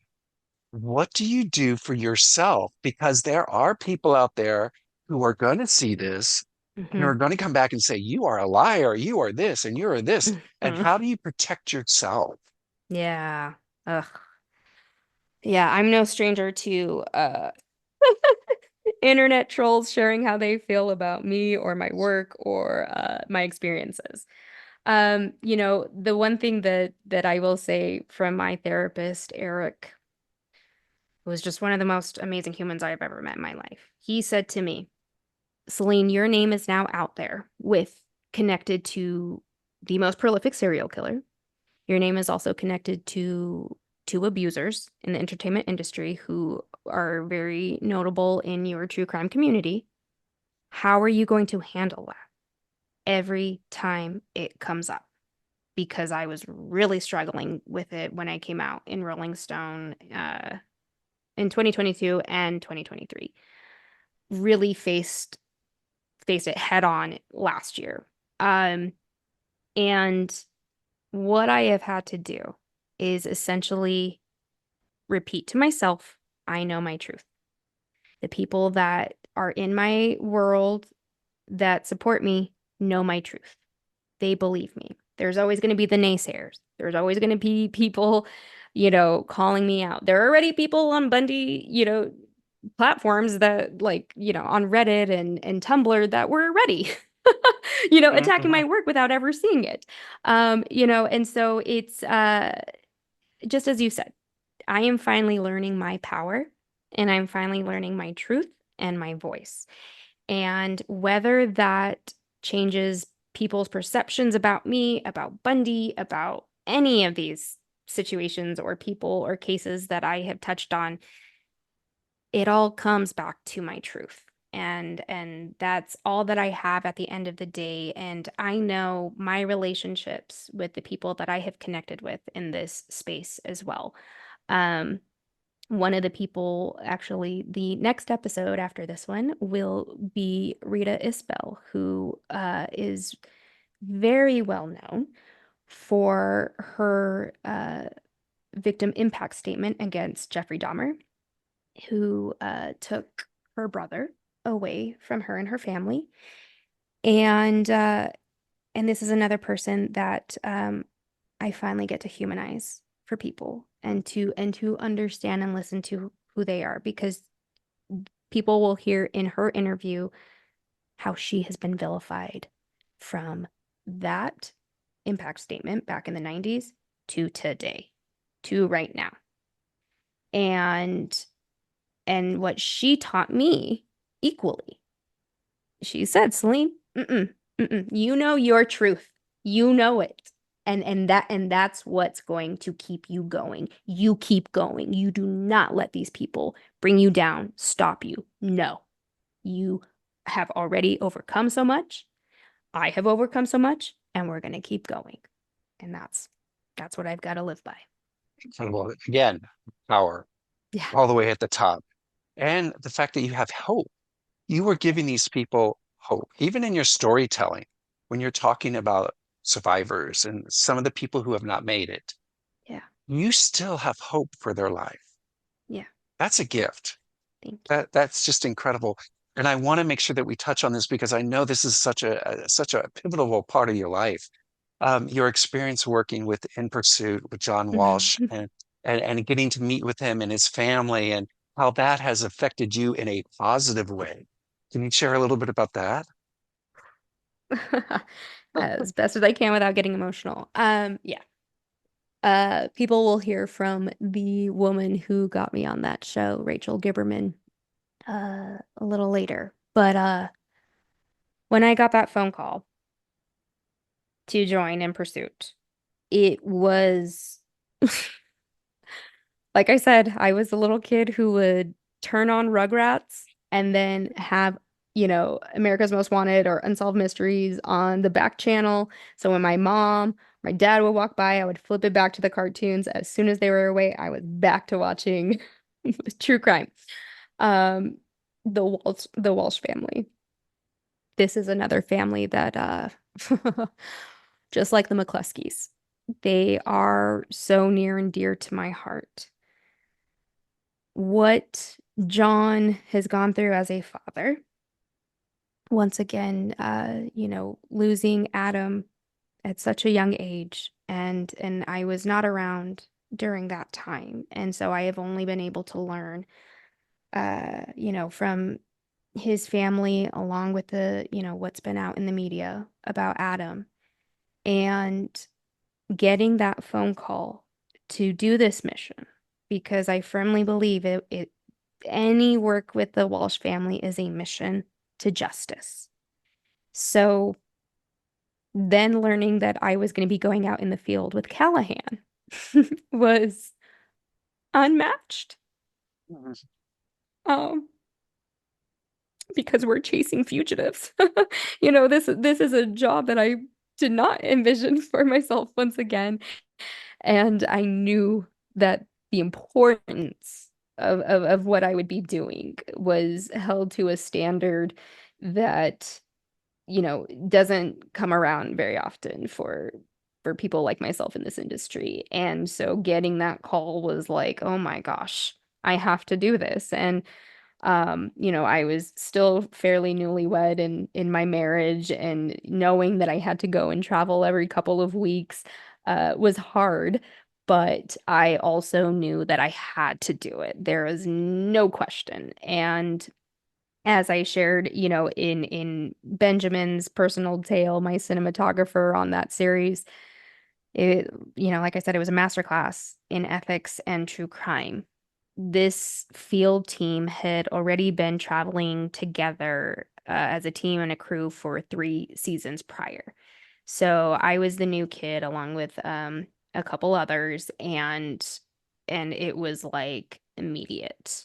Just I had to adapt. I had to go with the flow, and learn all the things that they had already, beautifully done with these survivors. My very first shoot was for a SA survivor who was raped in the late 1980s or early 1990s. And with new DNA, they were able to finally track down who this perp was. And he was going all across Florida. I mean, he was very reminiscent of like even the Golden State Killer. I mean, he was just rampant. And on that day that we filmed with her, she did not want to be mic'd by our mic person because it was a male. So I got to step in and get her mic'd, and, talking through consent as I was doing this, and making sure she was comfortable. And I could see again, just this was the first time she ever talked about it. She was terrified. She didn't know if she would be victimized again by speaking out now that they had a name and a picture and who this man was. Um, and the care that the whole crew gave her was so heartwarming to me, and I couldn't believe it. It was just like, oh my gosh, like people crews exist like this. Like they're being Mhm. so kind and sensitive to the survivor. And um, you know, and then watching Callahan get right into the thick of it and be just the most empathetic individual talking with her. Um, you know, Benj and I shared that after every shoot, we would all go out to dinner and, try to relax and decompress from what we went through. But it was never lost on us that this mission was because of such a tragedy in the Walsh family's life. Um, and as I shared, I got to work also very closely with the youngest Walsh brother, and was honored to train him out in the field as well.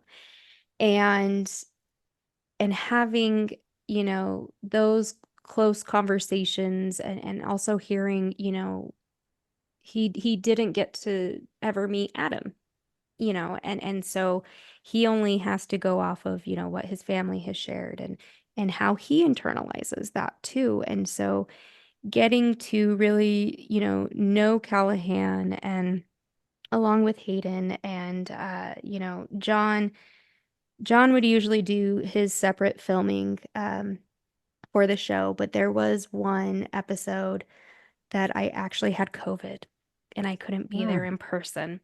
But I was supporting at home, but it was a case that was a murder that occurred at a mall.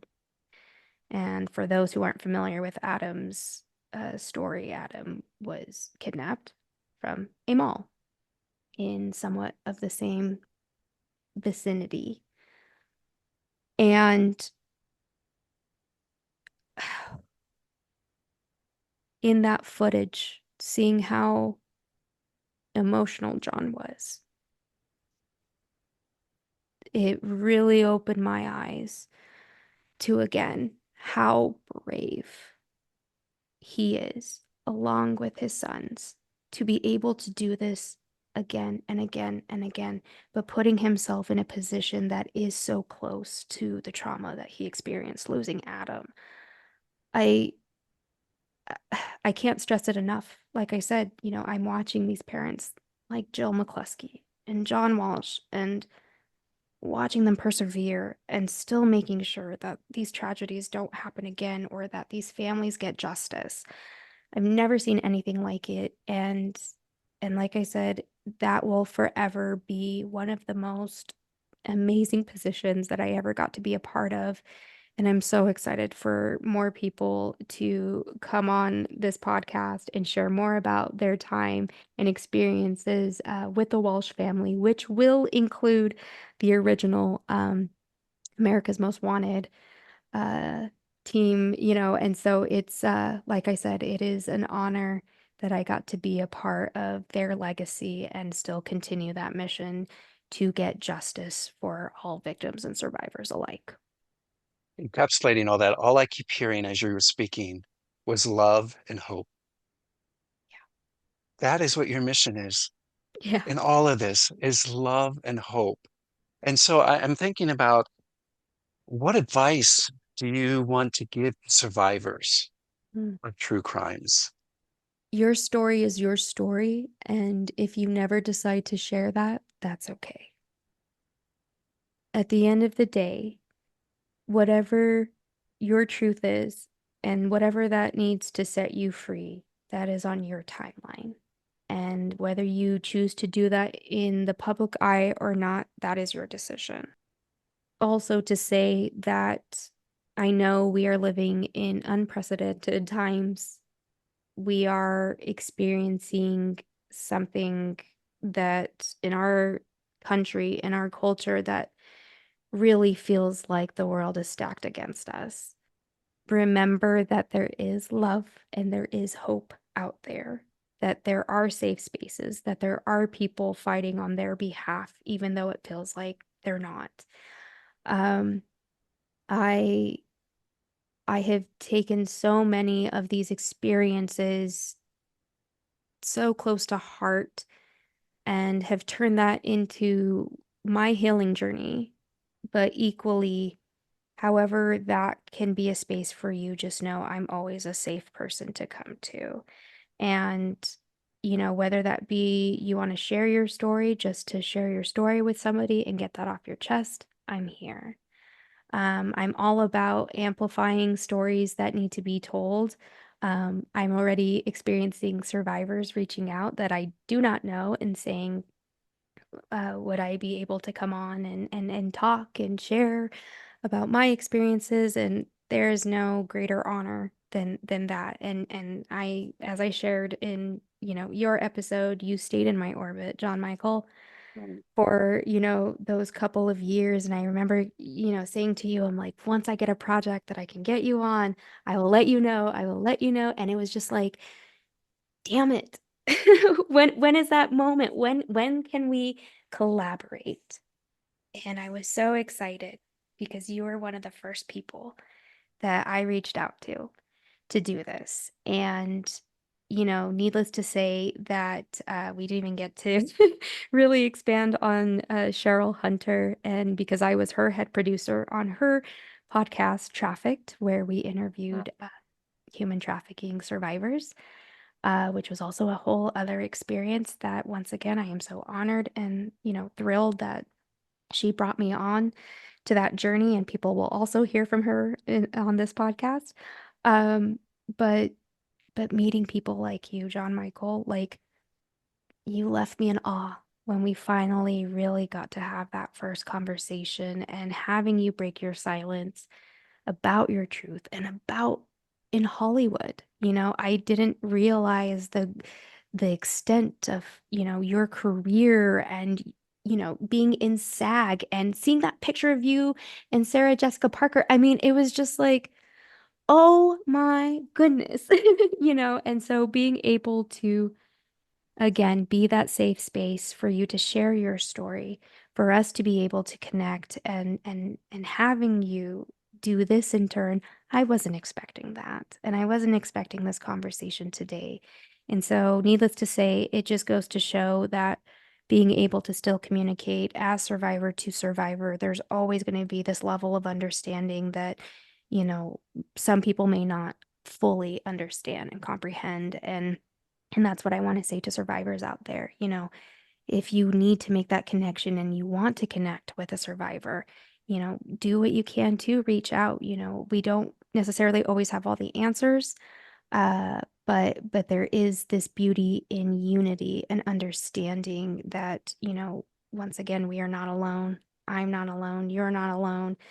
We're in this together. And as long as we continue raising our voices, elevating our stories, we can't get lost in the midst of all the other horrific things that are happening around us because, like I said, it is more common than not that there is a survivor in your life, whether you know it or not, whether they're sharing it with you or not. We exist in this world. We are everywhere, as I said, in my episode, and it's all about taking our experiences and doing what we can to heal, but equally raise awareness to the injustices that have been done to all of us. And it is on us to continue to make changes and hope that this next generation will continue prevailing that forward. And it is an honor to be a voice in this space. So thank you. Well, thank you, because I'm speechless actually, and I'm trying to find the right words, but I just want to thank you for the opportunity because I have not shared my Hollywood story. You were the first person I shared Yeah. that with. And it Yeah. was so freeing. And because I felt safe and I felt loved and I felt seen and I felt heard. And Yeah. it just happened. It was so natural. So that was incredible. And I also just wanted to shout out, women docu-series people. Hey, people need to watch your stuff. I don't know. I'm sure Thank you know you. Barbara McCabe. You know Mhm. Barbara McCabe? I don't know her And her, personally, but yeah. she's got a docu-series out called Brotherhood in Silence, Yeah. which is about the Catholic Church Yes. exposing all that. Yeah. And what she's gone through is similar to what you with the hate and all that stuff. But Yeah. with all that set aside, I just am dying to ask this question all through this time. How did you meet your husband? And how did you learn as a survivor to trust this man? Uh, my Duncan. Um, well, in 2020, like I shared, actually the last election, I was in Mexico recovering from my gastric sleeve surgery.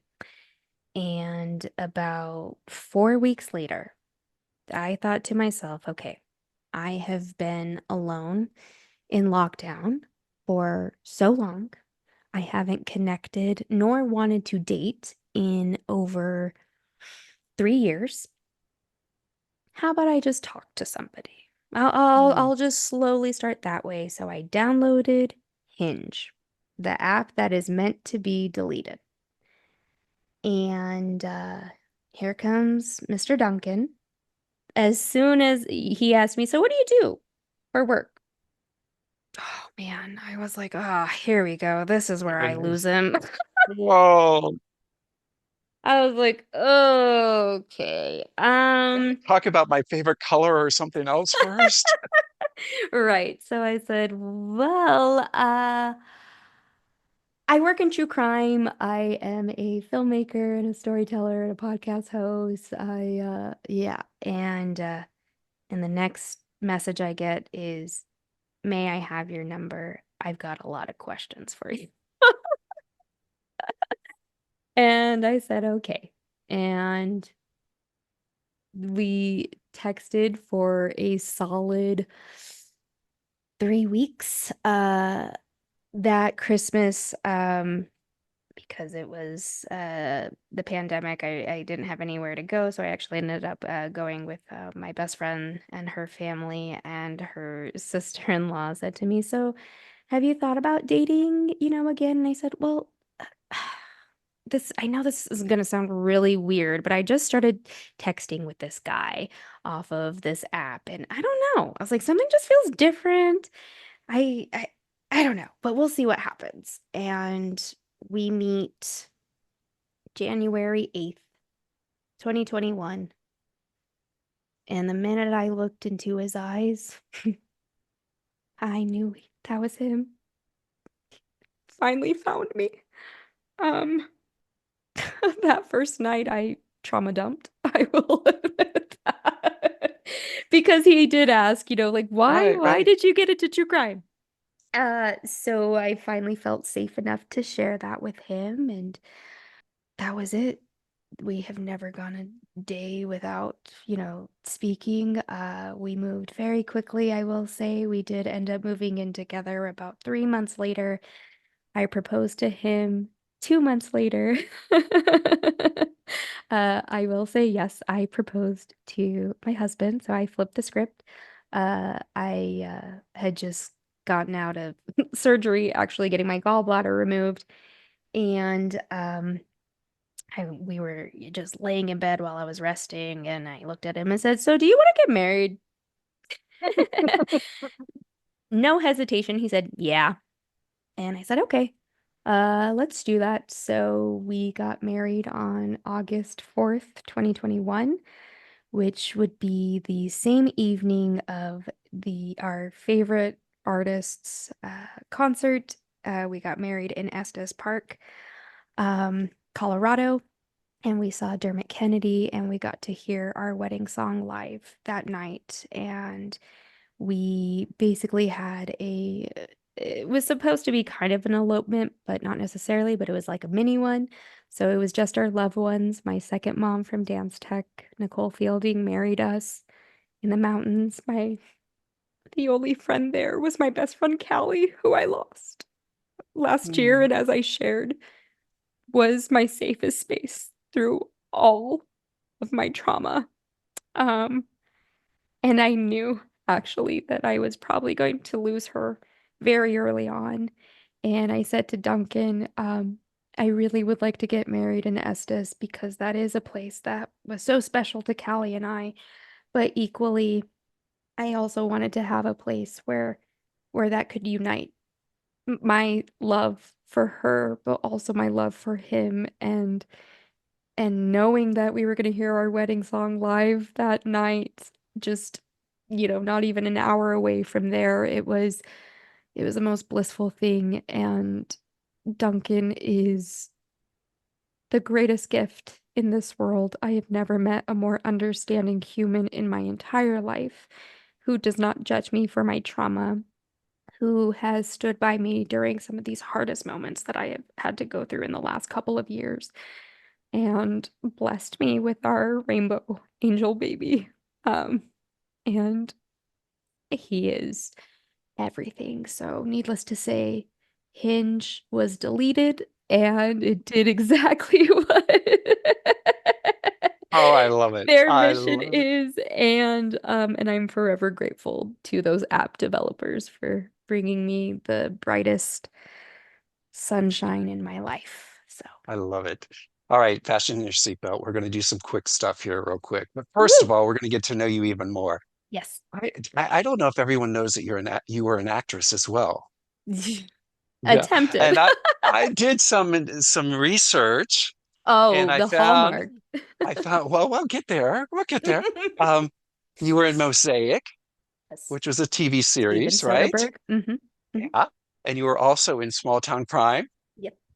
Uh-huh. Yeah. And then, of course, my favorite, and I have seen it several times, my Summer Prince. Yeah. I am in awe. Oh, Okay. oh, Yeah, yeah. yeah, yeah, yeah, yeah. Girl Yeah. fan in again. Oh, Oh, love okay. it. All right. Are you ready? Here we go. Here we If you could have any superpower, what would it be and go. why? Flying. I would Why? say flying or teleportation. I just, if I could, I would go somewhere real quick. If I needed to, go hug my mom, I could be there in 2 seconds. If I wanted to go to a concert, I'll be there in 2 seconds. Yeah, definitely teleportation or flying. What's the most interesting thing you've read or watched recently? Ooh. Um, because it's you. We started having this conversation. I did start watching the next episodes of Simone Biles' documentary on Netflix. That is a woman who exudes not only athletic excellence, but the survivor that she is and the fighter that she is unmatched. And I hope to one day be able to meet her and give her a hug because she truly is someone that I admire so much and love, love, love, love learning her story and how far she has come. I want to be standing next to you when that happens. Okay. Yes, please. Um, Again, the next one you have here is favorite show and movie. Favorite show is Parks and Rec through and Yeah. through. That is my safety show. Amy Poehler as Leslie Knope is it's like watching a version of me that doesn't necessarily exist in the political world. But when we talk about telling yourself that you are powerful and a strong, successful woman, she exudes that and is just such a wonderful show that leaves me laughing every single time. We were binging it quite a bit last night to help ease my anxiety. So yeah, so I would say that. But favorite movie, I've got to go with Best in Show. Um, Mm, as you can see, actually, this ties into both. So I've got my beloved Pembroke Corgi. This is awesome. Ron, and also Ron Ulysses Swanson from Parks and Rec. So that is my furry son, Ron Ulysses Olsen. And so, so Best in Show is truly one of my absolute favorite films. Just I love my dog so much, and I identify with so many of those silly individuals. And Christopher Guest is just hilarious and Yeah. truly just such a great film. Music you're into. Boof, Beyonce. Oh gosh. Sweet. Yeah. I as most people can hear in both of those episodes of my story, how much Beyonce has played such a pivotal role in my healing journey. I haven't even remotely started scratching on Cowboy Carter because I firmly believe I'll be able to talk about what that album has done for me, especially in 2024 at a later time. But this is a woman who has written songs that speak to my soul. I have choreographed so many pieces to her music, including Freedom. So, Hmm. I choreographed a piece in 2016 and 2020, actually. And so, for my beautiful soloist, Alexa Shippey, and Beyonce just I don't know. She wakes me up. She wakes me up to what is going on around me, to understand my trauma.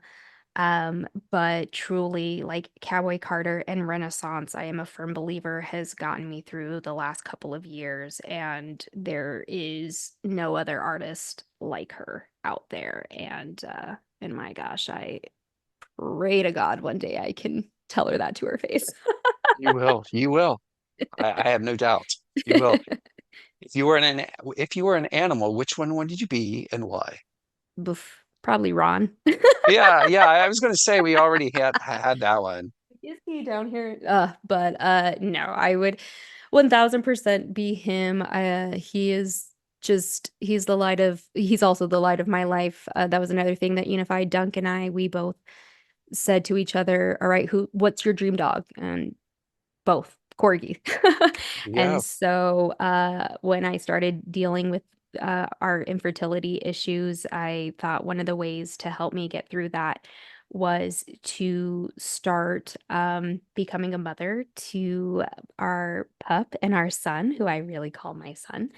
Um, Hmm. and uh, and Ron is just, yeah, he's so goofy. He's the sweetest little guy, but also just a freaking menace to society, which reminds me a lot of myself at times. Like he's very vocal and will let you know if he doesn't like something. So I feel like, yeah, that's my animal. That's my boy. Perfect. Perfect. What's a hobby or passion that you have that might Mm, surprise people? I am a singer. All Um, right, then hang on to that one because we're going to do what is your go-to karaoke song? Always Be My Baby by Mariah Carey. Can we hear Uh, a little bit? no. Oh, singer! So this is so on the flip of that, I have severe performance anxiety when it comes to singing. I did Turn your seat around and look out the other wall and sing. Oh my gosh. Yeah. We're not No, going it to gives me force you. so much anxiety. No, but I did do choir in high school quite a bit. I did quite a bit of solos. I mean, truly, it was the hardest thing for me to do. But singing is, once again, music is obviously just the biggest theme in terms of, what I consider my original therapist is Yes. music. And that comes with my dance, that comes with singing. And truly when I can just belt it out, be by myself, I have just barely, very recently have been okay singing in front of my husband. And and so again, Beyonce is a big part of that, helping me figure out, my range and how to do that successfully. But singing is truly another really healing mechanism for me, and I love it. I love it so much, but deathly terrified doing it in front of people. Yes. Yes. I hear you. I hear you. Favorite travel spot? Ugh. Aside from the obvious of Seattle, um, I'm gonna go with I'll go with Hawaii. But truly I will say Seattle is as weird as that sounds. As a Los Angeles girl along with, a Park City native, Seattle is like the best of both of those worlds. I get the big city feel, when I'm downtown, but equally then I just turn around and I see the beauty of the water and the trees and just the greenery itself. But I'm also a massive Kurt Cobain fan. Nirvana is my favorite band, so anytime I can go and learn more history about Kurt, I went to Aberdeen in 2020, and truly, like Seattle is just my safe space, and I had to go there quite a bit for Theodore. So I have spent a lot of time there, and it is our ultimate goal to be Seattleites at some point in our lives. So yeah, I would say Right. Seattle. I have a challenge for you. Oh You're going to no. do a 30-second commercial on your favorite store or restaurant where you're from. Hometown shout out. Okay, I've got to do one for Los Angeles and one for Park City. Okay. For Los Angeles, there is no question. It is called J&S. That is based out in Montebello, in East LA. This is where I grew up. My grandmother it was a staple in our house, and they were cash only up until like 2 weeks ago, according to my cousin. And now they take debit cards and credit cards, and this was the most monumental thing in our family chat that just happened. No, but JNS is like the best Mexican food alive. Like it feels like home when I take a bite. So I will say that. Park City, I've got to go with Grub Steak. Grub Steak is this amazing, delicious restaurant. And I have had so many beautiful moments there. I mean, as a high schooler to today, it was a restaurant that I would always go to during Sundance before I started in my Sundance career as well. And truly just such a staple. It's our little family's favorite restaurant, along with my immediate family's. Yeah, so definitely check it out if you come to Park City. Woohoo! Nice shout outs. This is a challenging one for you, I know. Mm. Who is one of your favorite heroes and how have they inspired you? I don't know if I could ever choose one. Yeah. But with Duncan, I'm gonna go with my husband. This is Mm, a man who also has had a very difficult past, and him and I have been able to heal in so many different ways together. We are both, going to be coming up on 3 years of sobriety, and without, his resilience and determination, I may have never found that within myself, mm. especially doing this kind of work. And I really did turn to alcohol again to really get me through it.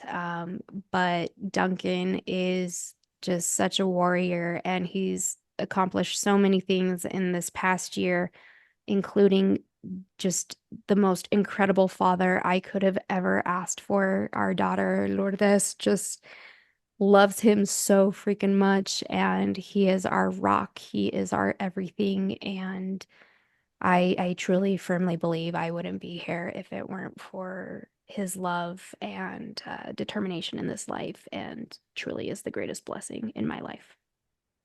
That's so beautiful. That is wonderful. Thank you.